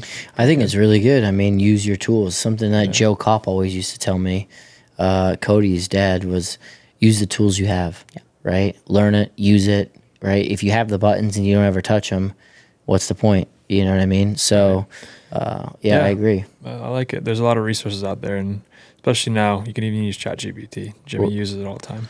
Dude, I'm locked in on ChatGPT. I do not have that app. If you or someone... You don't need an app, dude. I mean... Dude, my speech, incredible. Incredible. The best thing about this speech, though, to go off topic, the best thing about this speech is I ask him, I'm like, hey, did ChatGPT have... No, man, that's all from the heart. Dude, this guy hasn't written an Instagram caption all year. I'm like, it's definitely not. I smell BS. Well, if you or someone you know is ever injured in a motorcycle accident, always call Law Tigers first. The services are of no cost to riders, and they fight to get riders taken care of and back on the road. With Law Tigers, Jimmy, you never ride alone. Call 1-800-LAW-TIGERS. Yeah. Well, we kind of skipped right through your history. So, first of all, where are you from? Where's that accent from? I'm from Oxford, inside the UK. There's a college there, right? There is colleges, universities. You're supposed to be educated if you're from there, and Right. I'm definitely not on The that, accent on does that it level. for you, though. Exactly. I can pretend to be posh, but definitely not. I don't know. When he has a butler, so it's like it's the family. I mean, I don't know how you don't. I just imagine Bradley in like one of those houses, like the gravel circle driveway, and like the house with like 6 chimneys, and him just like coming out with a mink coat on, Mink? Yeah. What's mink? No, it's like type big fur, fur, right? yeah, big fur coat. Oh, dude. With a cup of tea. I need to. My guy definitely likes a hot brew. Yeah, gotta like a cup of tea when you're from the UK. Yeah. What's your tea? Well, that's what I was going to say. When you said mink coat, it just reminded me of Macklemore thrift shop when he's just like cruising around with it. Yeah. I just don't have the hairstyle to go with it. Sure, I can pay for that for somewhere. What's it like, coming from the UK? Obviously now there seems to be a little bit of a lull in talent as far as making its way to the European paddock, or GP paddock rather. But in your era, there was quite a few, yeah? Yes. I come through in a lucky period of time. Right when I was a dirt bike rider, I rode motocross, and right when I decided to make the shift towards road racing, the MotoGP Academy opened up, and the idea of the MotoGP Academy was a business initiative from Dorna to try and sell the 125 and the 250 TV rights, because at that moment BBC, which is British broadcasting company, They were only taking MotoGP. They wasn't taking 250s and 125s. Even though Chaz Davis was there in 250s, they were looking for the next person to win in 125s and try and sell that as a package. Germany was a similar scenario, and Spain, they did it because Movistar was willing to invest. They had done the Movistar Cup with Dani Pedrosa, Tony Elias, Juan Olive, in the early 2000s. So they kind of brought it back a little bit because of the success of that championship.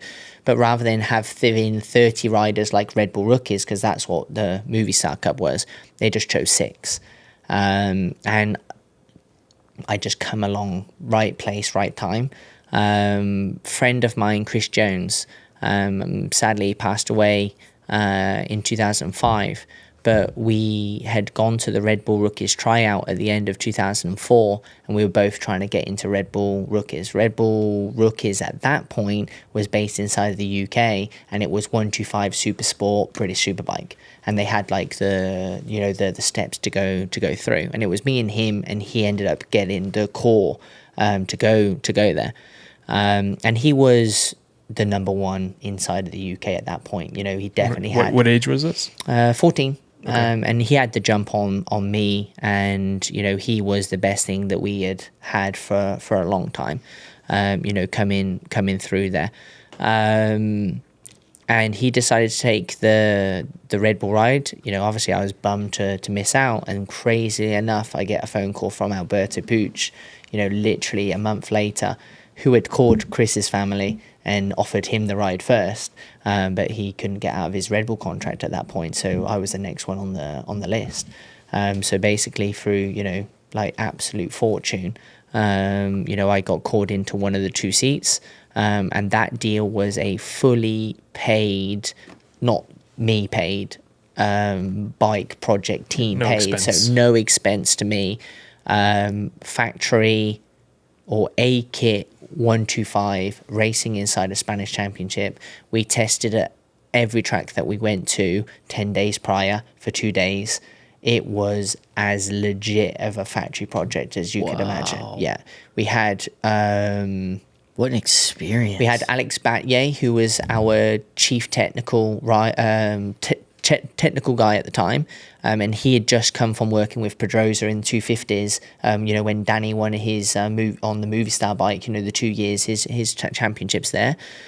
He came and oversaw our project. Juan Martinez had just moved from being Sete Gibernau's crew chief, when Sete was winning in 2005. Or 2000, maybe it was 2004, but he stepped over to our project as well, working on suspension and working as crew chief. We couldn't have got given a better opportunity. We had a rider coach in Raul Hara. We had Alberto Puig come into, training sessions with us, who'd just found Danny and teaching us, whatever that structure and building that structure around us that was the success of Dani Pedrosa. I just fell into this absolute fortunate situation, and I always say, yes, I took those opportunities. I had to be the fastest guy of those 6 riders, and take the opportunity when it mattered. But I was just massively fortunate, that I just stumbled across the right place at the right time. Wow. It was nuts. When did you actually start riding? So from like 5 or 6, I was a dirt bike rider. My dad did rode dirt bikes pretty much his whole life. He did go and try and qualify for a few GPs. Oh wow! Back when Czechoslovakia, Yugoslavia was or all of Europe was on carnets. Travel. Stories that I've had from him traveling around with his mum and dad. Inside of camper vans. Checking into countries with carnets, going through, checking out. And yeah, just what is that? What is it? So a carnet, so you couldn't, it wasn't freedom of travel. So basically it's essentially traveling inside of America, but imagine that each state had a hard border and they had to check your paperwork of who you were, what you had inside your vehicle, what you were smuggling, potentially in or Should be out. like Canada for us. Yeah. Like it was just a hard border at but you checked, it was crazy. You checked into the border, you went through that country's border, checking you out. Then you drove like 50 meters in no man's land, and then you get checked into the next country. Wow. So you imagine, they're going through like 6, 7, 8 countries, and if they closed the border, you had to sit there for like 12 hours, until they, opened it up the very next day, because it wasn't just freedom of travel, so like, but he did that. My uncles, also raced, cousins, my brother and sister, we were dirt bike fanatics. I grew up on a motocross track. My granddad turned his heart, Kyle was talking about his granddad turning his farm into a Harley-Davidson dealership. My granddad turned his farm into a motocross track, and we had it open to the public. We held, races and practices, etc., etc. So I really knew nothing but, 2 wheels, but dirt was my thing. And just family friends, the Poldens. I started motocross, at 5 or 6, and I kind of got to 13, 14, and they recommended and helped us, said, hey, come try road racing. And I was not sold on the idea. There was no jumps. There was no fun. There was no sliding. I just, I didn't know what I was doing, and I wasn't massively bowled over by it. But, my dad and them themselves, carried on pushing me and told me, just keep going with it. And, I'm glad they did, because, I found, a whole career that I know I would have had a successful career, in motocross. You were taking it that serious? Motocross was like that? Yeah, I was leading British championships and stuff like that, when I bailed, out. Oh, okay. And most of the riders that I was riding with... and on 80s? What were you on? Yeah, 80 big wheel. Was where I was at that point. Ultimately I was looking at, coming over and doing Loretta's at some point. Oh, okay. I'd been to Holland and won the Dutch championship over there one year. So yeah, there was just times where it was really looking like I was gonna, start taking motocross really seriously. And who knows where it would have gone. You can't compare yourself to people that you've been hanging out with, but they made it successfully. Whether that was on the world stage or just, successfully inside of UK, they made it successfully. Why did you go pick one or the other? Because of that opportunity? I think so, yeah. Basically, there was no opportunity like that in motocross. I was looking at, coming over Minios or Lorettas to the US. I'd been to various different international events inside of Europe. And, basically within a year of trying road racing, first races of the season, P20, by the end of the season, I won my first race. And so the progress was going pretty quick. And literally for a guy that had turned up and done road racing for 1 year, I then got an opportunity to go and race inside of Spain. So then I went and rode in Spain, first races again, kind of P8, P9, won the final 3 that year, and then went to World Championship that very next season. So I'd literally done 3 road years. racing, 2.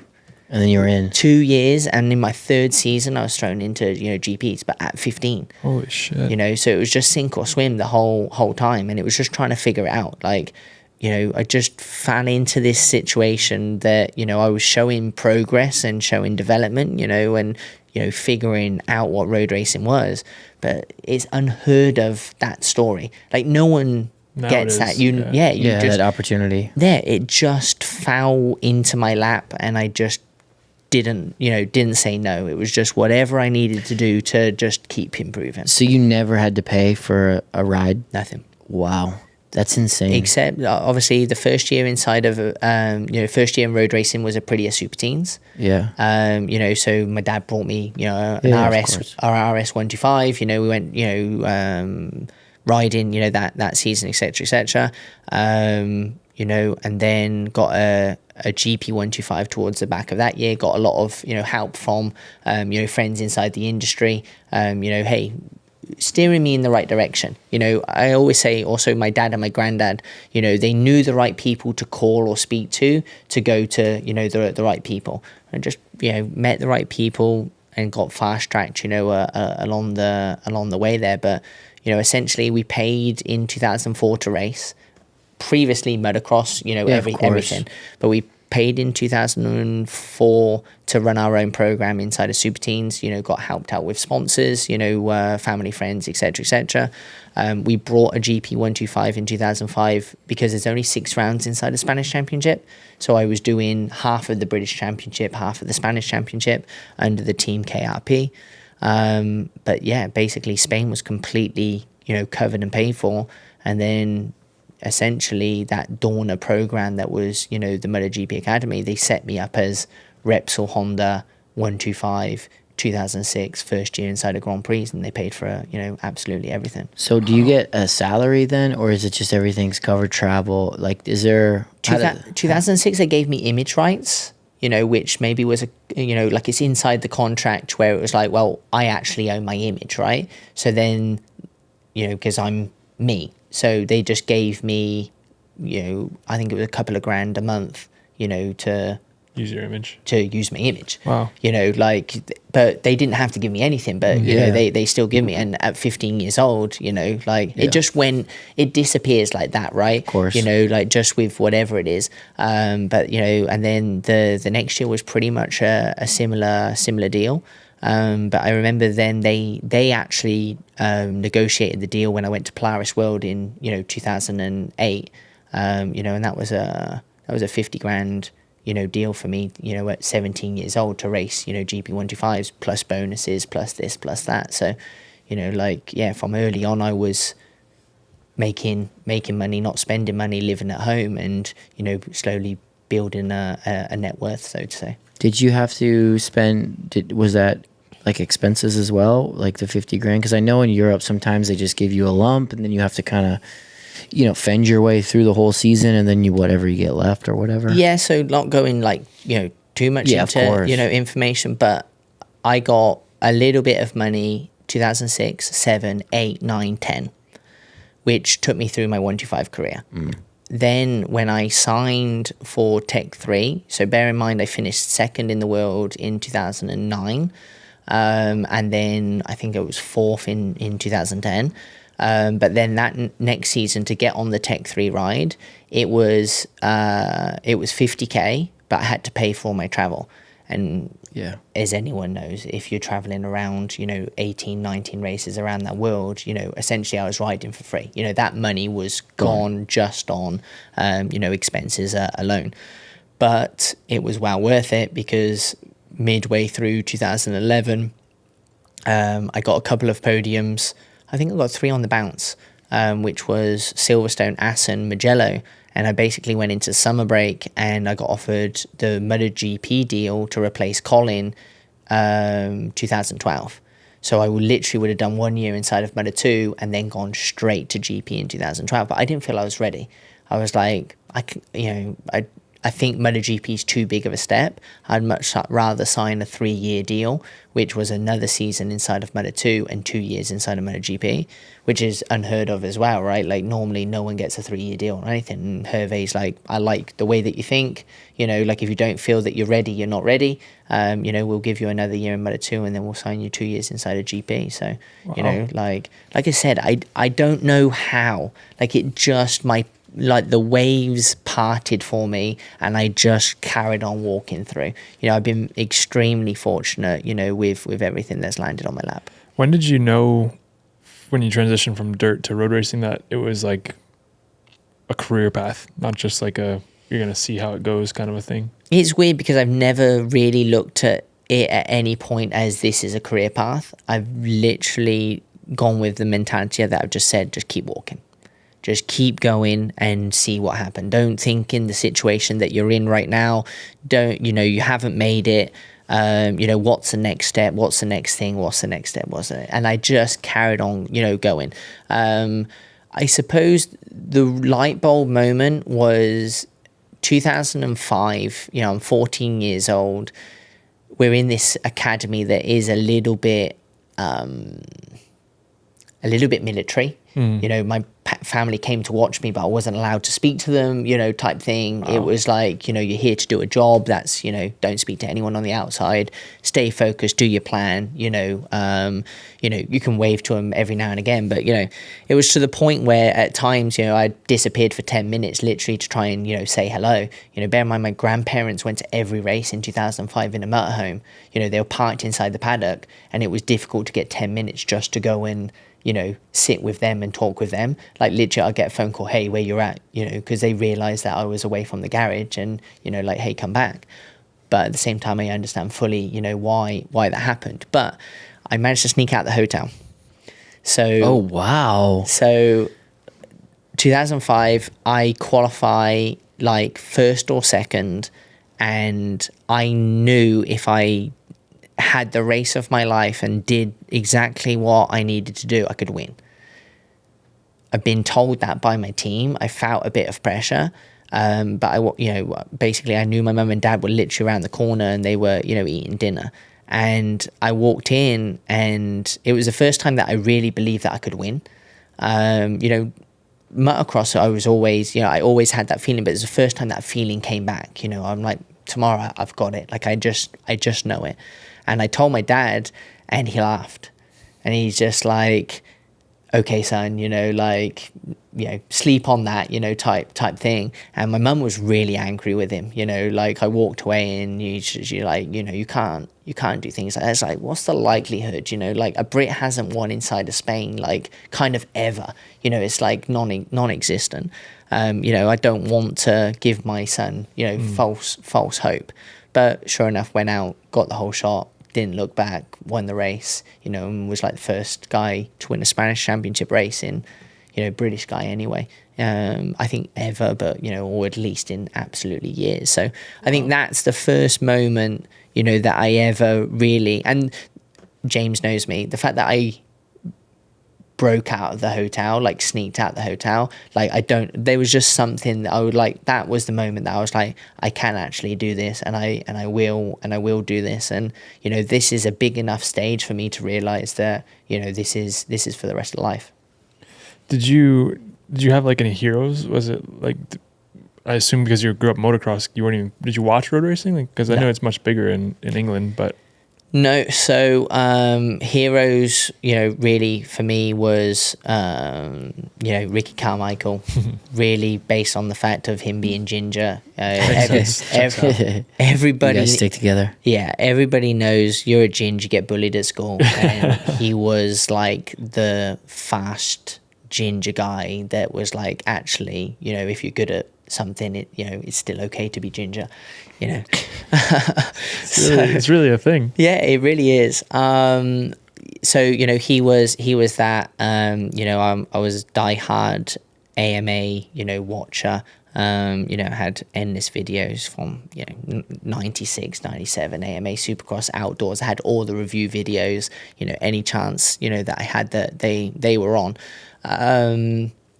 So yeah, they were, you know, heroes, obviously. You know, then Ricky, you know, raced against Chad. Chad Reed's been, you know, kind of a lifelong, you know, friend over the years. So, you know, like, and seeing him in his heyday, and, you know, getting to meet him, you know, afterwards. Travis Pastrana, you know, just absolutely wild, and kind of a completely new breath of fresh air, where this guy was racing and doing freestyle and doing backflips and racing rally cars. Crazy. You know, like, that was just, you know, awesome for a young person to be able to see. So they were the main ones. The first MotoGP race I really remember watching was Valentino winning in South Africa.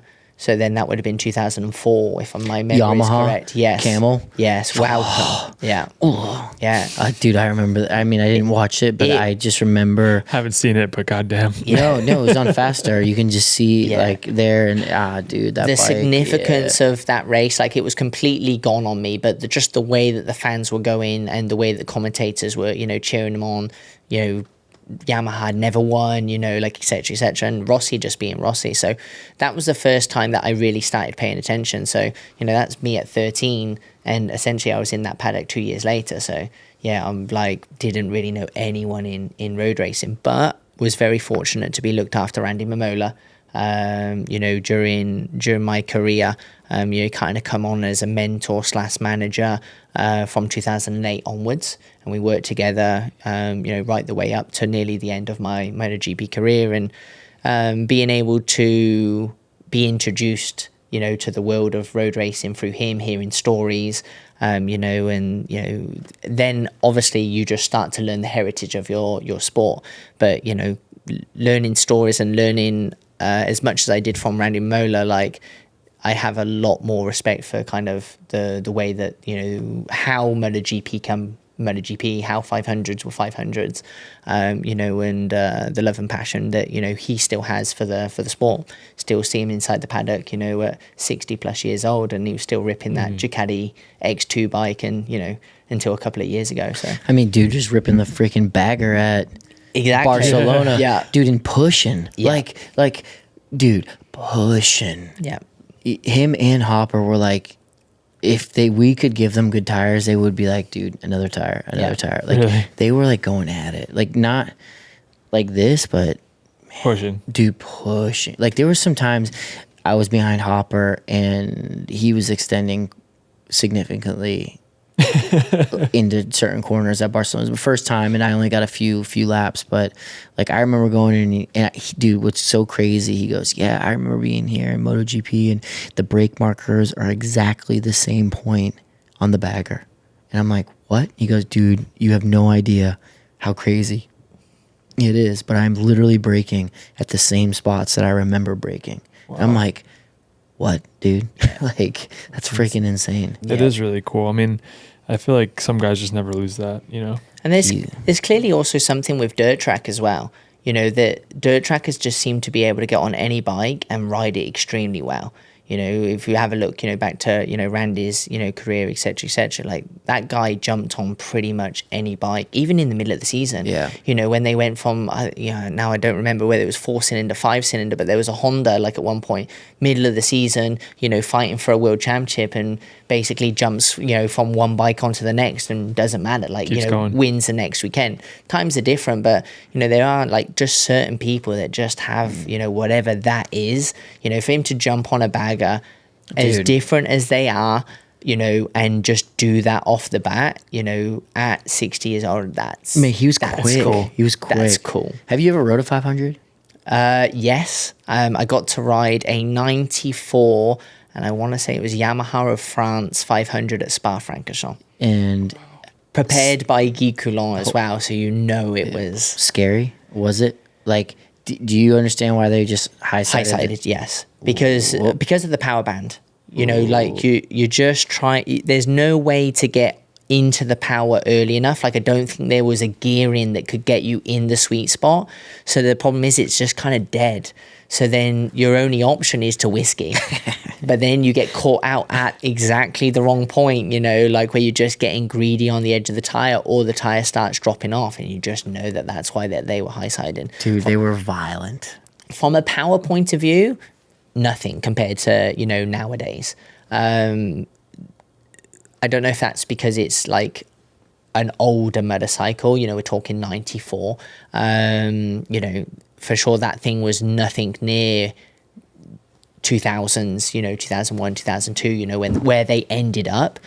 Best, most wow bike I've ever ridden from a two-stroke point of view. I got to ride the Aprilia 250 for 10 laps inside of Valencia before they got packed away. So then that would have been end of 2010, because no, it must have been end of 2009, because Moto2 came in 2010.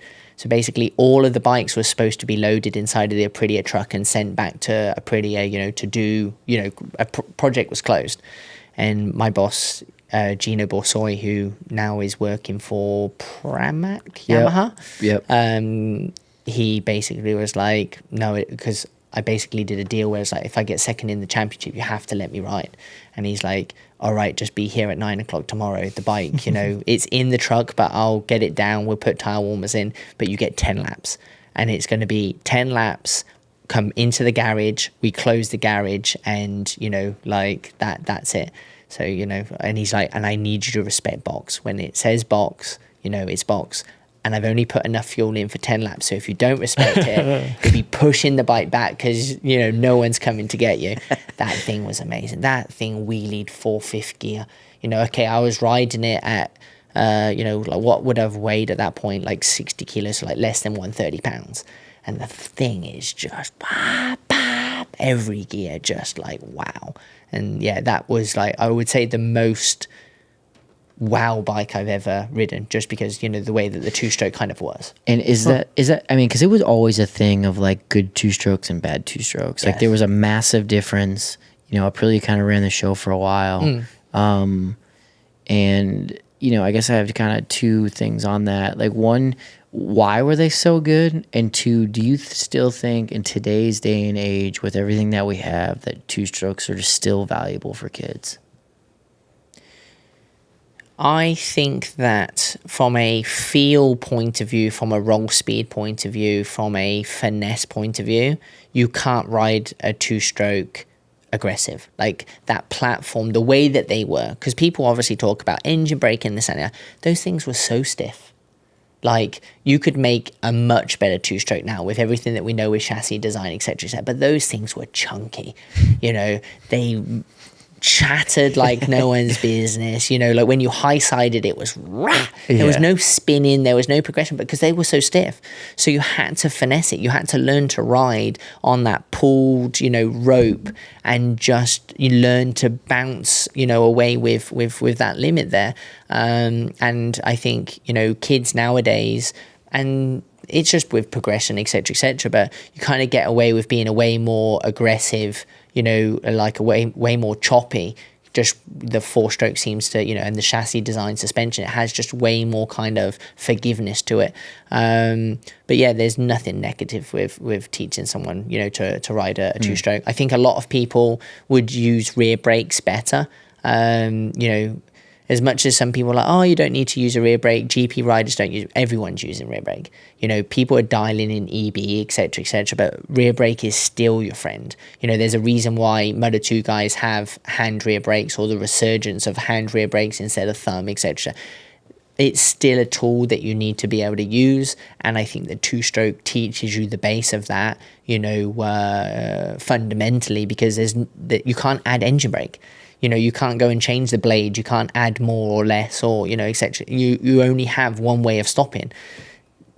Panic rev on extra engine brake on a two-stroke was just backshift it quicker and potentially, nip a ring. So I think, there's nip a ring. There's still some, benefit there, to riding two strokes. I think it's good for kids. Do you think having ridden all the bikes over the years has benefited you as far as like a test rider, that kind of thing? Or do you think it'd be easier if you were like more narrow, just on if you're like a specialist? Yeah, no, I really feel that MotoGP, the way that it was going in the direction that it was going, and getting to ride. So I rode a Yamaha when it was in heyday, right? And I know what that felt like, and I knew how it should, feel. I knew the reason why it was good, etc., etc. When I started to ride the KTM, ultimately, and I obviously told the story about I tried to make it feel like a Yamaha. But when the KTM was at its best, it did all the things that the Yamaha had done previously. Like it felt like the same way that the bike behaved, how you rolled through a corner, the extra margin you had on the brakes, the contact that you had with the rear tire. Although it was a very different bike in terms of the sensations that you got, there's something in that made it good. And it was the same thing at Aprilia. The last bike that I rode at Aprilia was at the back end of 2020, which was the 2021 version that won races. It was the last one that I got to ride. I only got to ride it for 2 days, but I was like, we've nailed it, And I still go back to that the 2015 M1 is my base marker for performance. Like I got to ride a MotoGP bike when didn't matter what track you turned up at, it just behaved in a certain way. And then it was no different than, when I went to BMW with a superbike. Even though it was a superbike, even though it was a production bike, it still did those things. Those ingredients. Yeah, there's something in that magical mixture that you're like, when a bike is working well, it's doing those things. How it should. Do you see those ingredients in the bagger that you can take, or is it so foreign? You know what I'm saying? Like I'm definitely searching for it. I understand. So, yeah. So like if you had like always 0 to 1 to 10, and 10 was the M1. Yes. Like.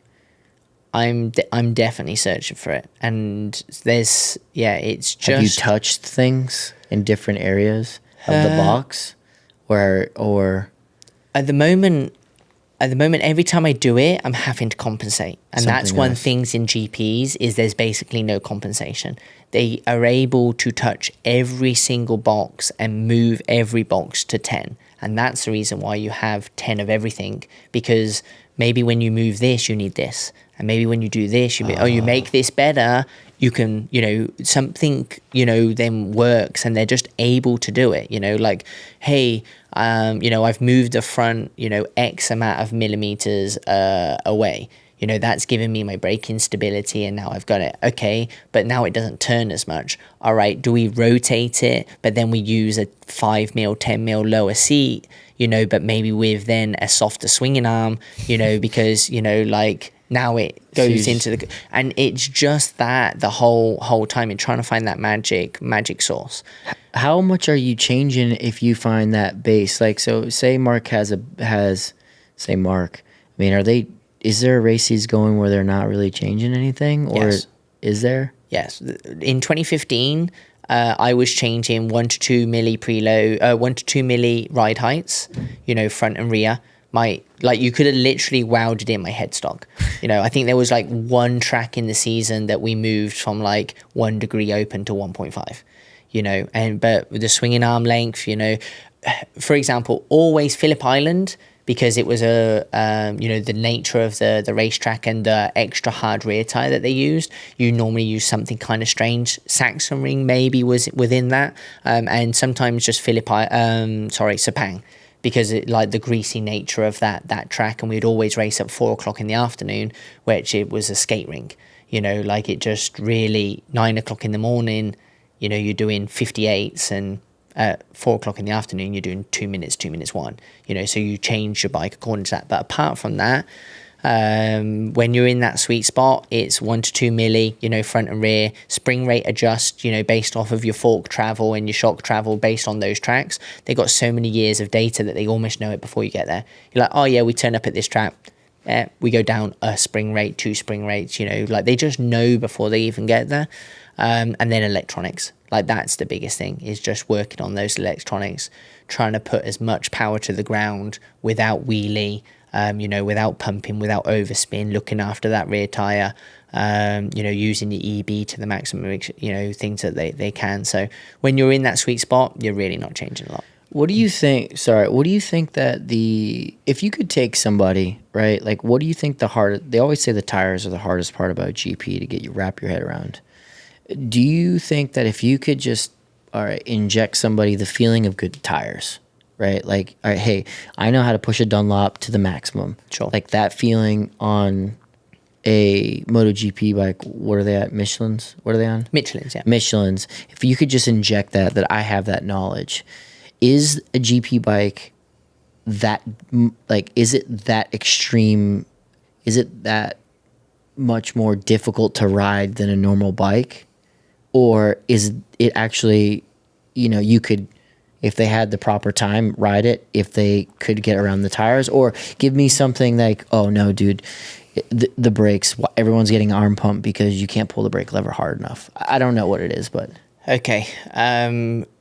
We could go down the garden path with this, like, so far. But the best way for me to describe it is majority of race bikes out there, so production bike at the moment, is the window is kind of, like if we did circles, right? Like, I don't know what they call the circle charts. Yeah. The circle. The 3. Yeah, exactly. Yeah. And then you have crossovers. Yeah. Right. So imagine we've got those 3 circles. Get this man a whiteboard. Yeah, exactly. Start doing diagrams, etc., etc. But fucking John Madden over here. But basically, there is a moment with a production bike that it's not really designed for racing, and it's designed for production, so it kind of ticks both boxes, and then it sits in the middle. So it's like it does everything kind of generally medium okay, and anyone can kind of ride it. Like the wheelbase isn't so out of the range, that you can't transfer to the front, you can't transfer to the rear, like it stays within this, ballpark. And also it's been designed for a lap time that is quite wide range. Like you imagine your average track day guy, like if you go to a track day, you're probably going to go 10 to 15 seconds faster than most people that are, riding that. But even if you rode 10 to 15 seconds, slower, you do track day instruction, the bike's not impossible to ride. Right. Maybe it doesn't feel great, like can soften up some preload, etc., but it still works. GP bike, you ride it 2 seconds off a pace, terrible. When you say terrible, what do you mean? Like you can't generate the temperature. You get no feeling from it. It runs wide everywhere. You don't really like the TC strategies aren't working, as they should. EB strategies not working as it should. You can't get the carbon discs, into the right working operating temperature, et cetera. Like it literally feels like it's designed so wrong. You're like, I need to soften everything up. I need to rotate this thing. Like the thing feels long like an 18-wheeler. Like I know I've said it before. Like it just, nothing seems to work. But yeah, if you're able to ride it, within those 2 seconds and that last 1 second, et cetera, it just comes alive. Like it's just been designed to ride at 100%, which is the same in Formula One. Like we've all seen journos try and even start a Formula One car. They stall it. They try and go around. They can't generate any downforce from the wings, et cetera. So then they spin off. Like they touch the throttle and they do 360. A MotoGP, I wouldn't say it's quite as sensitive as a Formula One car. Like the Formula One car seems to be on another level altogether again. But that's what I'm talking about. It's like a guy a guy's not going to take a MotoGP bike to a track and have fun. Right. It's going to feel terrible to them. They're not going to enjoy it. But once you get them in those working windows, they're just like, come on, give it to me, faster and faster and faster. So you'd say the hardest part is actually going fast enough to make the bike work. To make it work, yeah. Absolutely. That's interesting as well. Yeah, I think it's a great take. I think you really kind of gave everybody a good picture of what you would need to do. And is that why we see people crash on first laps of FP1? Because they're just trying to get into a range quick enough? Or yeah, and also they have a certain way of riding that they're so programmed now not to hesitate. I think sometimes you can't necessarily build up slow into the weekend. You have to go out and do a certain lap time, or they're so used to grabbing the brake like that because of the lowering device or the way that the front, digs into the track, etc., that they just go back to what they remember, how they raced the weekend before or something like that. And it just takes something not to be right. We're talking sometimes if the spring rate is 1 too high, 1 too low, etc., that could just be enough for it not to work. Or at the previous track, hey, I was using soft, medium, hard. We also know that in GP, soft, medium, hard isn't the same all year round. It's not like the Dunlop that the 3's the 3, the 5's the 5's the 7's the 7. Sometimes what they call a soft at one track is either extra soft or extra hard. So then they got the same feeling from the weekend before, maybe the same geometry, etc., but also sometimes a brand new part that's never been on the bike, whatever, and they just go out and they just ride and they just go back into their natural instinct, and it just takes something tiny little bit, and down you go. You're already at 98% or 99%. And also when you're talking about the wings and the way that I know that's gotta be so nuts to feel. Exactly, but it's such a tool that then when that doesn't work exactly how it, maybe needs to be, then that takes you just a tiny little bit out of the window that you needed to be. And then, then mistakes can be, made that way. We know that lowering device, from the rear is helping them start, start well, but also brake super late. If that lowering device doesn't release quite as quick as it normally did, or has some delay or this, that and the other, that means you don't have the CFG in the right place. It's just sacked out low. It's just going to push the front and down you go. And these things happen so fast that we just don't know. And of course teams aren't going to turn around and be like, oh yeah, this failed or that failed. It's like I didn't realize they have to go down and they have to press back up. It doesn't naturally just go back up. It depends, I believe, on the manufacturer. Because I was sometimes in the rule as well. Sometimes it's like it has to be rider programmed, which means that they have to touch it twice per lap. And then once it realizes that the fork's in a certain position and the shock's in a certain position, it then naturally does it by itself. But then there's some manufacturers that they have to do it every single time. But now it's like a Game Boy. You know, literally they're working with torque, they're working with TC, they're working with engine braking, and then you've got the lowering device, you know, like every corner. It's just constantly like, you know, not only are you racing the guys in front of you, you're just, you know, glancing down, even for split seconds, but you're glancing down, checking, you know, that your, you know, ride height device is activated or not activated, or, you know, like, yeah, there's just, you know, even Jorge Martin's crash inside of MotoGP. You know, ultimately that comes because of ride height devices where, you know, that it's just so low. He got close to, you know, Jack there, tried to maneuver the bike. The bike's so low that he, like, it doesn't maneuver as quick as he would like. He then brakes at the same time, gets into a swap, and then that's it. Which is why I'm quite happy that they're moving away from it and is going back to a more standard. Yeah. You know, in the end, who knows? Engineers are engineers. They're going to develop it, you know. I mean, you can see it as well. Like, if you watch the beginning of those MotoGP races closely and you watch them, they'll go off the line and most everybody does a stab and then releases and then pulls. Yes. So that they know where it goes again. But if you watch, like, specifically the last one of, I forgot, one of Alex Marquez was leading. It was not the MotoGP, but the race before. Barcelona. Yeah. Clearly goes and then you just watch and then he goes again. Yeah. Just to, but I mean that's crazy when you know 10 back. Yeah, and then you're trying to manage all of that at 300, you know, and whatever kilometers per hour, and knowing that if you don't pass the guy in front of you or you give up 2 positions, you know, potentially that's gonna, you know, the whole race. Mess up your race. You know, whether that be front tire pressure, positioning on the racetrack, etc., etc. So, like, it's that real difficult fine line to walk.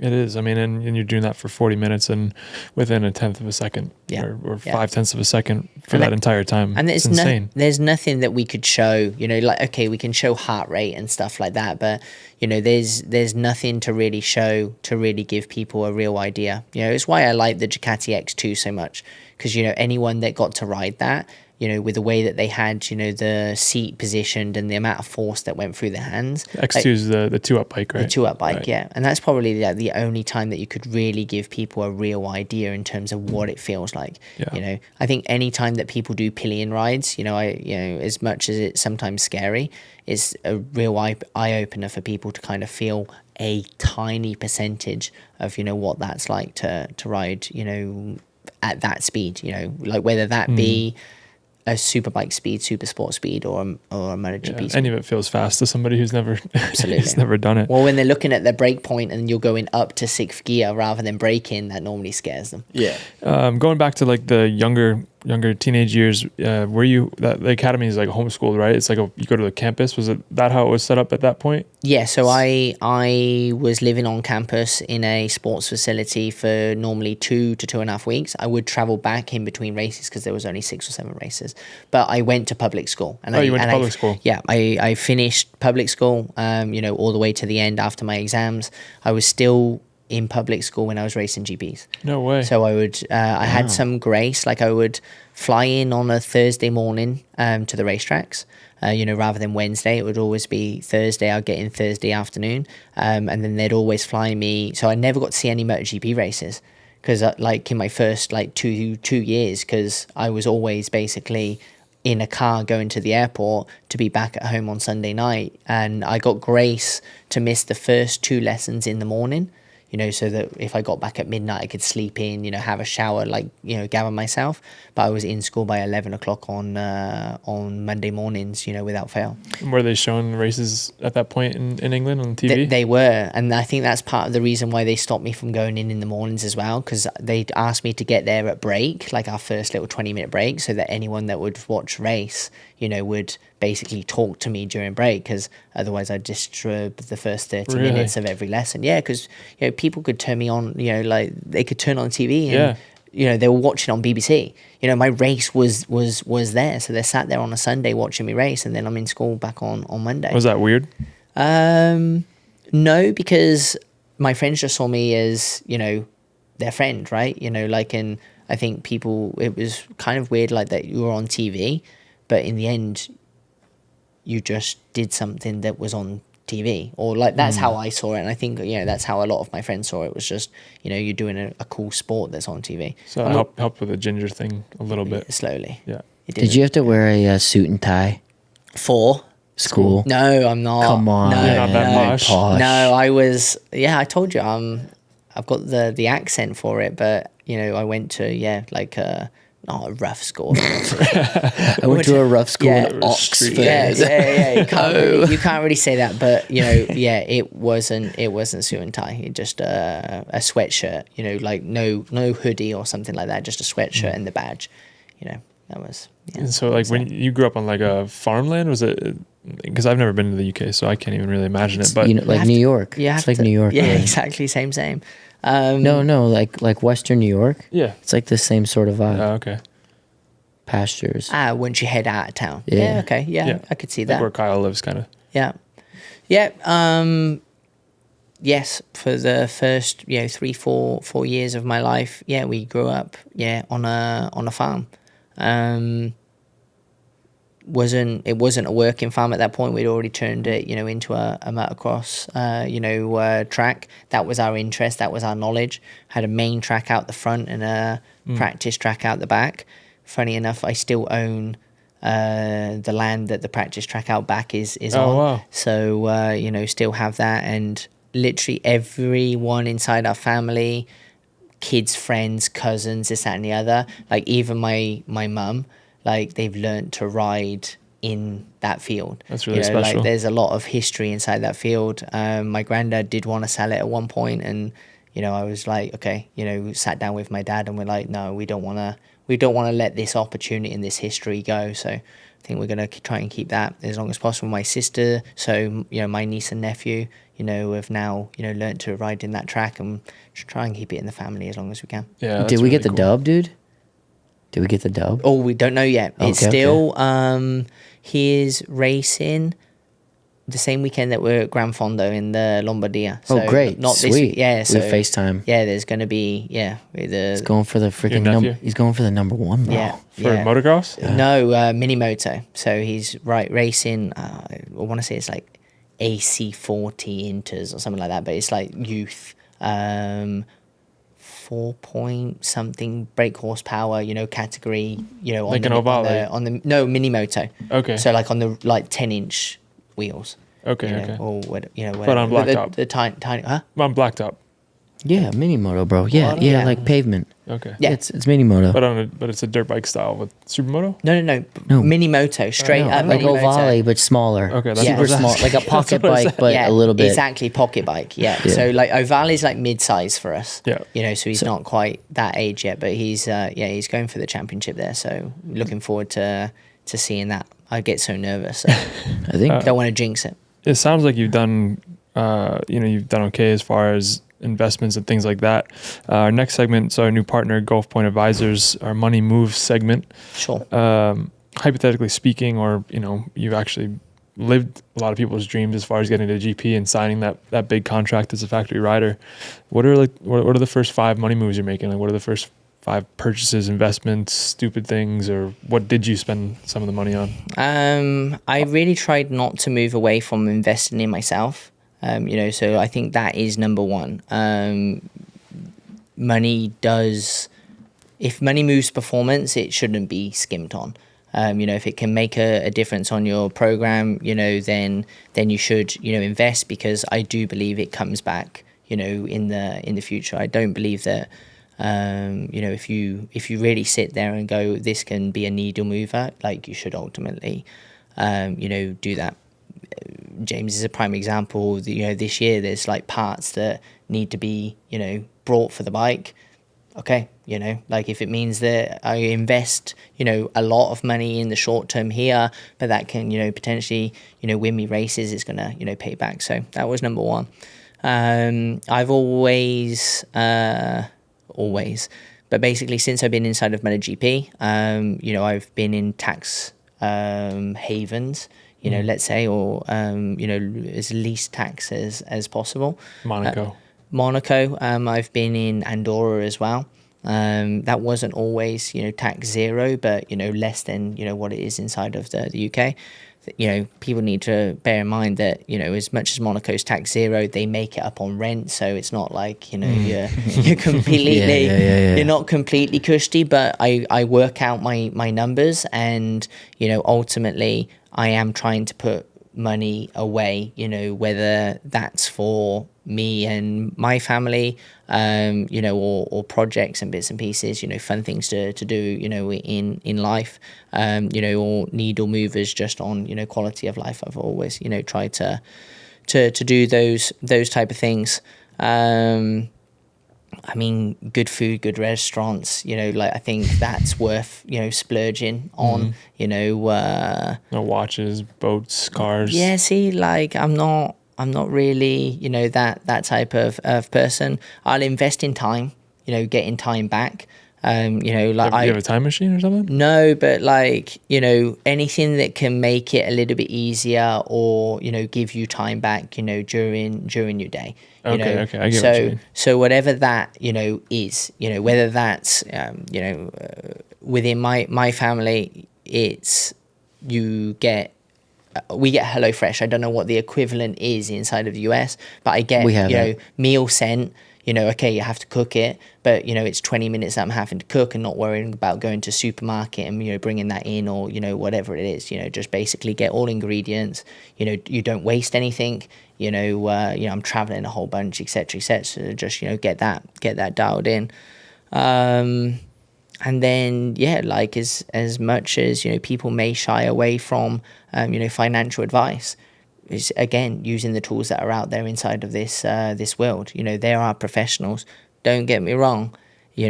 Should you learn yourself and not go completely blind into it? Absolutely. Educate yourself first. There's enough stuff out there. Don't just hand your money needlessly, and aimlessly into the world of someone else's hands. The only one that cares about your money and your benefit of your life is you. So remember that at all costs, and don't expect people to do the right things, always for you. You will always do that, but use professionals that are out there, use the guidance, use knowledge. YouTube, internet is your friend. There are still, plenty of good sources out there for information. And I've done it. I've reaped the benefits, from it.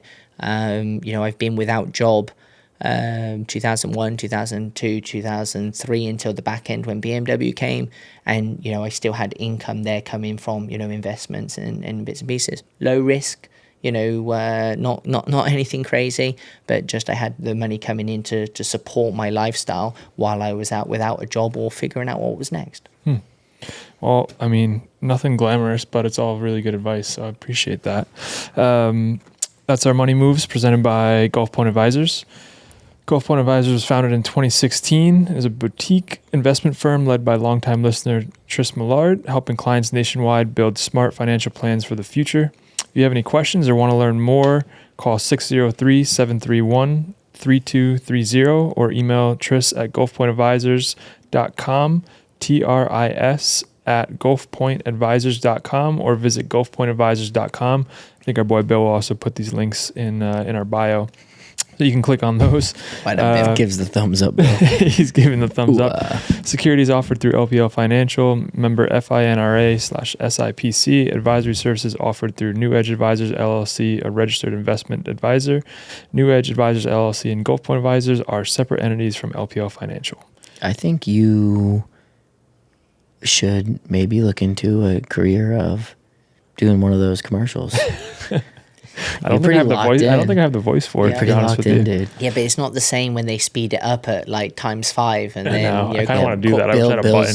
Bill's gonna speed it up here. Oh, Bill! Just gonna speed up. I wanted to ask, those years in GP, were they enjoyable? We talked to like Spies now and some of the other guys who've lived the European experience, and maybe it's different because we're American and the travel is very difficult. being based somewhere completely away from your family and whatnot. But did you enjoy those years, or was it like so just head down, kind of in the sand, working, grinding? That like, looking back on it now, did you actually get to enjoy it? I didn't necessarily take it all in at that time, and I think that hindsight is a beautiful opportunity, because looking back on it, it was such a great time. At the moment, if you would have asked me, just like I said, keep walking, just keep going, figure out what's next. Because I think if you do take it all in, sometimes in those moments, it can catch up on you in terms of, the actual. If you think about the millions of people that watch us race, like if you take it all in at that moment, that's pressure in itself. If you start sitting on the grid and being like, how many people are watching me right now, live on TV, I think that can sometimes, catch up with you. So, but looking back, absolutely brilliant, to travel all the countries, that I've been able to. Is it glamorous? No. Once you're in GP, is it glamorous? It starts to be. Flying business class, etc., etc. 5-star hotels, people paying, for this, that, and the other. You get to, do private jet, helicopter, do these amazing events and these amazing opportunities. Of course it all is, but you also have to do the hard graft, in order to get there. And it's not always sunshine and rainbows. It can't always come at, a cost of zero. Right. There's always I call it a transition cost, time away from family, living in a foreign place. If I could live at home, would I have liked to for a lot longer of my career? Absolutely. But again, there's a transition cost. So, I loved absolutely every minute. I'm still getting the benefits of everything that I did at that point, whether that's financially inside of bank or experience that I can deliver to a company like Harley-Davidson, all of that is still paying back to me, which is absolutely nuts. Did I think that I'd still be doing this at 35 years old? Absolutely not. Not because I don't want to, but you just think that opportunities start to disappear and, the next breed is still coming through. So, that whole time is still paying back to me now. People that I know, again, Le Mans was an amazing weekend for me. I stepped back inside that paddock. I don't do a lot of going back there, I kind of took everything that I could, necessarily from it. And I still support everyone from, the sofa at home, and I watch races. I'm still an avid fan, but I just don't feel the necessity to walk back inside of the paddock, very often. But the amazing feeling of walking back at Le Mans and being able to walk pretty much into every single garage and know somebody inside of there, after the years that I've done, and them still be happy to see me, us talk about, whatever that they're doing with their life, wives, or kids that I've met along the way, how they doing, how's their life doing, that's just, such an amazing opportunity to be able to do. I walked out onto the MotoGP grid. I don't want to be on the MotoGP grid. I respect those guys. I want them to race, etc., etc. But riders giving me a little bit, winks here and there, giving me a thumbs up. Team managers, again, talking about baggers and, how great it is to see that I'm still, racing and still loving it. That's just, absolutely amazing. So I have nothing but, fond memories and great things to say about it. Did you go through any, I think most of us, James, myself, we had periods where we weren't racing or we didn't have rides or anything. After those years living kind of at the highest, did you have any, I don't know, dark time, I suppose, afterwards, or was there a low point, or was it kind of almost like relief after such a long stint in a pressure cooker? No, it's terrible. Was it? Yeah. I absolutely thrived off of what I done, and I did nothing else from 5 years old until, let's say, 30, when, the lights ultimately switched off. When they switched off, it didn't happen in a nice way. I believe that I was still continuing with Aprilia for 2021. Agreements were all in place. I got told essentially in March and confirmed in May of the year that I was supposed to be working, that they weren't going to honour the agreement that we had, come to. And, which left me with nothing. Once you're outside of the circle, you're outside of the circle. That's just ultimately what it comes down to. And getting back in is tough. Because you're away for 6 months, nobody remembers you, no one necessarily has any results to base what you're currently, doing off of. And when you're a test rider as well, you're very hidden. You're not allowed to do social media in terms of, hey, I'm, at such and such, because everything's behind the firewall because you're testing such intricate details and you don't want to give secrets away. So you almost end up in the shadows, and then everyone's completely forgot about you. And let's be honest, there's only 6 MotoGP test riders, if we're lucky. So to get one of those seats, inside the world is extremely difficult to do. Anyway, I really wasn't ready, and I hadn't prepared for retirement because, again, I wasn't, ready to do so. I had been spoiled my whole career in terms of riding the very, very best motorcycles and the very best teams that was on there. And nothing really tickled my fancy. No project was really up to my standards. And that's really not me belittling anything. It was just I knew how I wanted things to be, run, and I wasn't willing to compromise. Which ultimately is why I sat out for 3 years. As much as it hurt me to do so, it was the right thing for me to do, because I know ultimately I wouldn't have enjoyed racing in anything but a 10 out of 10, atmosphere. And I think that shows based on the fact of I came back for BMW and I came back for Harley-Davidson. They're factory outfits. Regardless what people think about baggers, Harley-Davidson as a company is running at a 10 out of 10. Mm-hmm. Your Harley-Davidson factory racing runs a 3-rider program with a test team and a development, side inside of that, and we're allowed to call on all the resources that Harley-Davidson, has available to them within the rule book and regulations, etc. But that's the 10 out of 10 atmosphere, that I'm required, of. If we need to go testing for a 4-day test, because we need to move the needle, there's no question mark, because there's budget there to do so.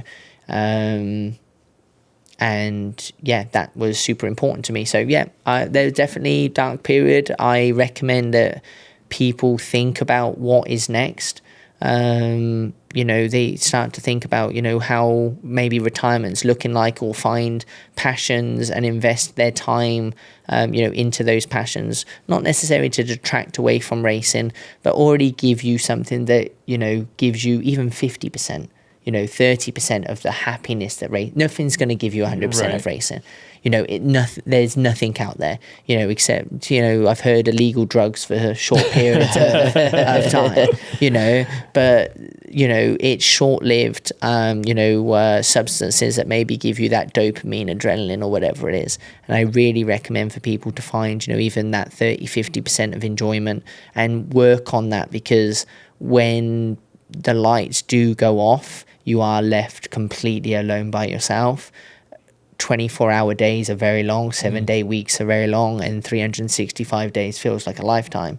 And it's important, for you to be able to, find your way and, build another life alongside of that, because and that could be inside the paddock, that literally could be you're interested in, being a suspension technician, you're interested in, like Bill here with media, the opportunities within racing are really endless. You just have to already start, thinking about those type of things before it happens. Otherwise, it literally is like someone chopped your legs off, and left you by yourself.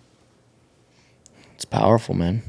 I think we haven't got to a spot where we've been able to semi-retire. I don't think you retired, right? I don't think you ever actually formally said you were retiring anyway. So, but I think that's really good advice for a lot of people. And I mean, one for me, I know we talk extensively, me and Corey as well, about the future. And I mean, we've had a lot of conversations, financially stuff about how we got to prep, and, one, learning, and 2, you don't want to be broke, but at the same time, you're like, fuck, like we can see it. Yes. Like it's here. Yes. Like it's knocking on the door. I mean, specifically me. I mean, I know like we're at the age, you're a little younger than us, but and that's why I think like take the opportunities this year has been so cool for me is that we've been friends for a long time. And, I feel like the things that you said previously about not being able to enjoy MotoGP, hearing you talk about, dude, I want to go to a tractor pull. I want to go to a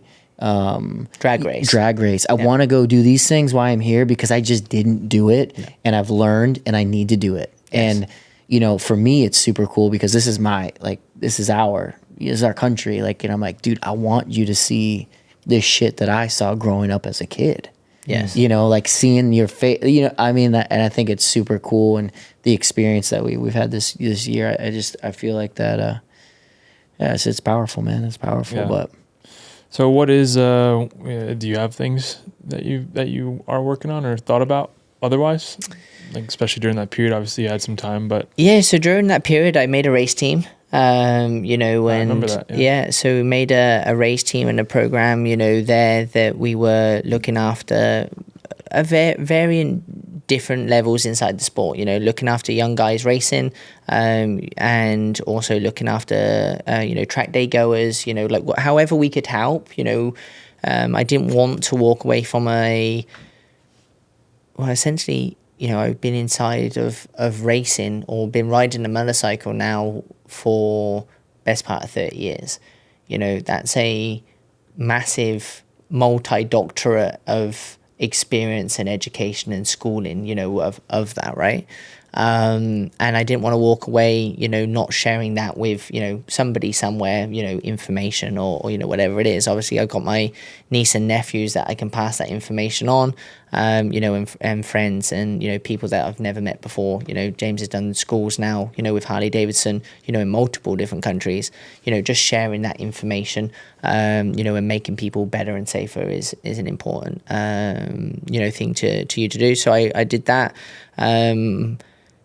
I helped an ex-rider of ours from that race team, basically encouraged and, helped steer in the right direction. He set up a media company, worked for Monster Energy inside of MotoGP for a couple of years, now works as a performance video,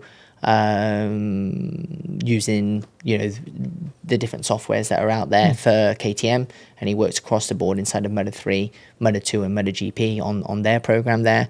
That crosses over to, other media work, for basically a World Athletics. They do work, over on that side as well, for that company. So yeah, like, I wouldn't say that I necessarily found the one thing that, made me tick, but I steered people in the direction, and helped, maybe open some doors, and some possibilities for other people. So I almost come like the guy in the middle, like I just helped to kind of move and strategize, a little bit of, people's, directions and futures. And, maybe there was a little bit of financial input, to help people get over the hill, to get them, the ball rolling. Ultimately, I look at my career and I had, money given, to me to help my ball roll. And if I can do that, for other people, just, to start everything, I'm not here to be a charity, of course not, but sometimes you just need that, I don't know, 5, 10, just to roll and that confidence that you've got something to fall back on, and, you're going to be able to put food on the table that next point, and then leave it up to them. Ultimately, you see the potential in that person and they have to make it happen for themselves. And I've really enjoyed that. There's been something, there that has been fulfilling. So, I think like that's, I haven't found anything to replace racing. I think that's probably why I'm back here. At a drop of a hat. It's the reason why I spent as much time as I did at track days with friends, and still riding my motorcycle, because that is the one thing that makes me tick. And yeah, we'll try to ride this second wave that has come from my career as long as possible, and try and have a positive impact for whatever that is. So Bradley Smith, ex MotoGP racer, bagger racer, philanthropist. Bradley still owns 3 suits of mine. Yes. Yep. Bought them off him. No, No. I didn't have a deal at the time, and it was in going into British Supersport one year, and we were like exhausted every contact. Yes. And you know me, every contact. So we just Bradley had to. I mean, he didn't have to, but he ended up just buying my 3 suits. Yeah, it was a massive talking point, and the season was coming round, and I'm just like, hey, let's take this stress away, like basically do it. And it turns out suits never got actually used. Like, I got a Dionysian deal he late. managed to, like, literally lastminute.com, and I was just like, it doesn't matter. Like, he's like, what should we do? Like, feeling bad. I'm just like, don't worry. Like, we'll write it off. It's no problem at all. Use it for whatever. Give it to a sponsor, whatever it is, or just keep them inside the museum, whatever it needs to be. But yeah, there's times that, like I said, if I can help take away some sort of stress or give some direction or give some stability, then, I'm in a fortunate position to do it. Yeah, I think amazing. This brings us into our final segment here with UASA Battery. Yeah, well, I think, it's, James, you got this one, I think. Yeah, no, for sure. UASA Battery, this is like a recharge your batteries. Okay. The most trusted battery in power sports since 1979.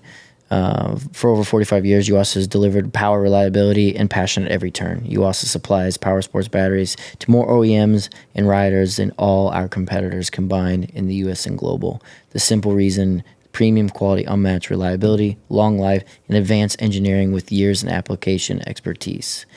How do you recharge your batteries after, a long flight, MotoGP, going to different countries?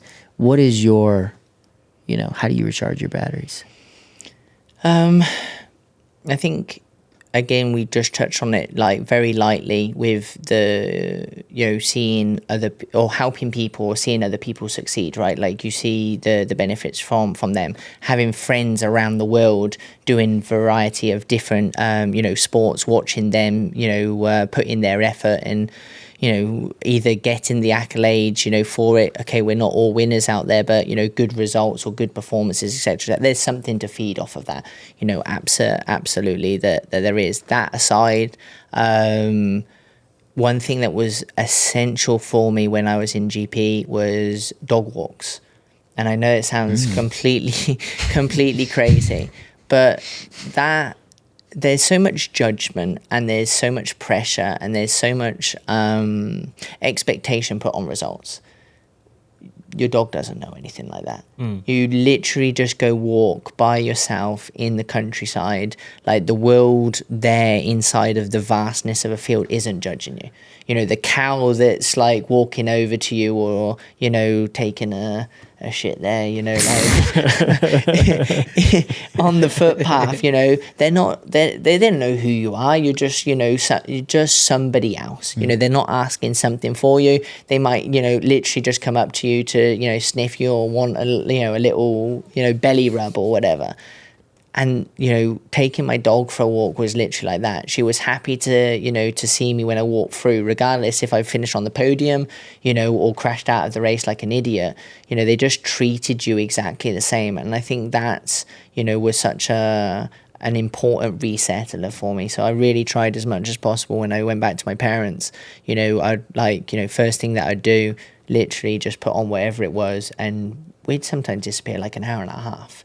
And I'm not a walker, like James knows me, like I'll try not to walk as much as possible, especially when if you're anything to do with cycling, you don't want to walk. But I'd disappear for an hour and a half out into the middle of nowhere, wouldn't come across anybody, and that was just a resettler in terms of, whether it was a bad result, knowing that, it is what it is, the world's not judging you, day goes on. And also at the same time a settler of, hey, you might have just finished at a podium, but again, you're out in the middle of nowhere. Nobody cares. Nobody gives a shit. Yeah. The world goes on. So you hear that, MotoAmerica? You got dogs. We found somebody that can walk your dogs. What kind of dog? I had a boxer. Boxer. Oh yeah, I do remember. Yeah. She was the best. Yeah. So that's your UASA recharge your batteries. UASA setting the standard for power sport batteries since 1979. Each and every day starts with UASA battery. I'm sorry, boys, but we gotta fucking we gotta cut wrap this this shit. up. No worries. Last thing, Dude, you know but what the not last- least- You're not sorry. Like the people listening to this is like, we're wrapping this up, guys. Dude, I have so many more questions, but I got Jeffrey fucking on the line. No worries. Yeah, he's texting the fuck What out. you probably got I don't know, probably locked up for tax evasion or Wait, something but do you like know that. what's coming? No. Okay, perfect. Oh, nice. So you got locked up, tax evasion, spent a little too much time in Monaco. Hey, You know, it's not tax evasion. Come on. well, this time it is. Okay. You're on death row. You got Wow. yeah, jail. Things are getting really, really grim for you. It's bad times. Bad times. But Okay. but You get one last meal. Yes. What is it? Sunday roast. What is that? So yeah, explain it. oh, Explain it to everybody. I don't know. Like I don't know if if US market's gonna get it, but It's like a Thanksgiving. okay, exactly. There you go. Thanksgiving. So Thanksgiving. So some sort of meat. Your vegetables there. Your roast potatoes. What meat? I'm probably a chicken. Like I'm good with a chicken. Not a massive fan of turkey, but I'm good with chicken. And then split across veggies, roast potatoes, and the number one at this part, Yorkshire pudding. Yorkshire pudding. Yorkshire pudding. Do you And do I gravy? have no idea. Yes, of course, but I Okay. have no idea how does it explain Yorkshire pudding. But essentially, it's like a form of pancake cup batter, and you just mix it in there with your gravy and with your veg and bits and pieces, and I'll double up on those, like the biggest that I can possibly get. They're definitely calorie dense, but worth it. It's okay. You're going to the chair after. Worth it, exactly. What are you drinking? Ooh, that's a question and a half. As much as it doesn't go with a roast dinner, you gotta have a cup of tea. I cannot be What? a British guy. Not a pint, nothing. Not. Oh, well, I'm on NAs now. Okay. like Yeah, but dude, I'm it's a your bit last You're one. gonna No, die soon, dude. no, you got like 5 hours left. Yeah, but I don't even need to worry about it. going What's out the sober. dessert? Ooh, a crumble.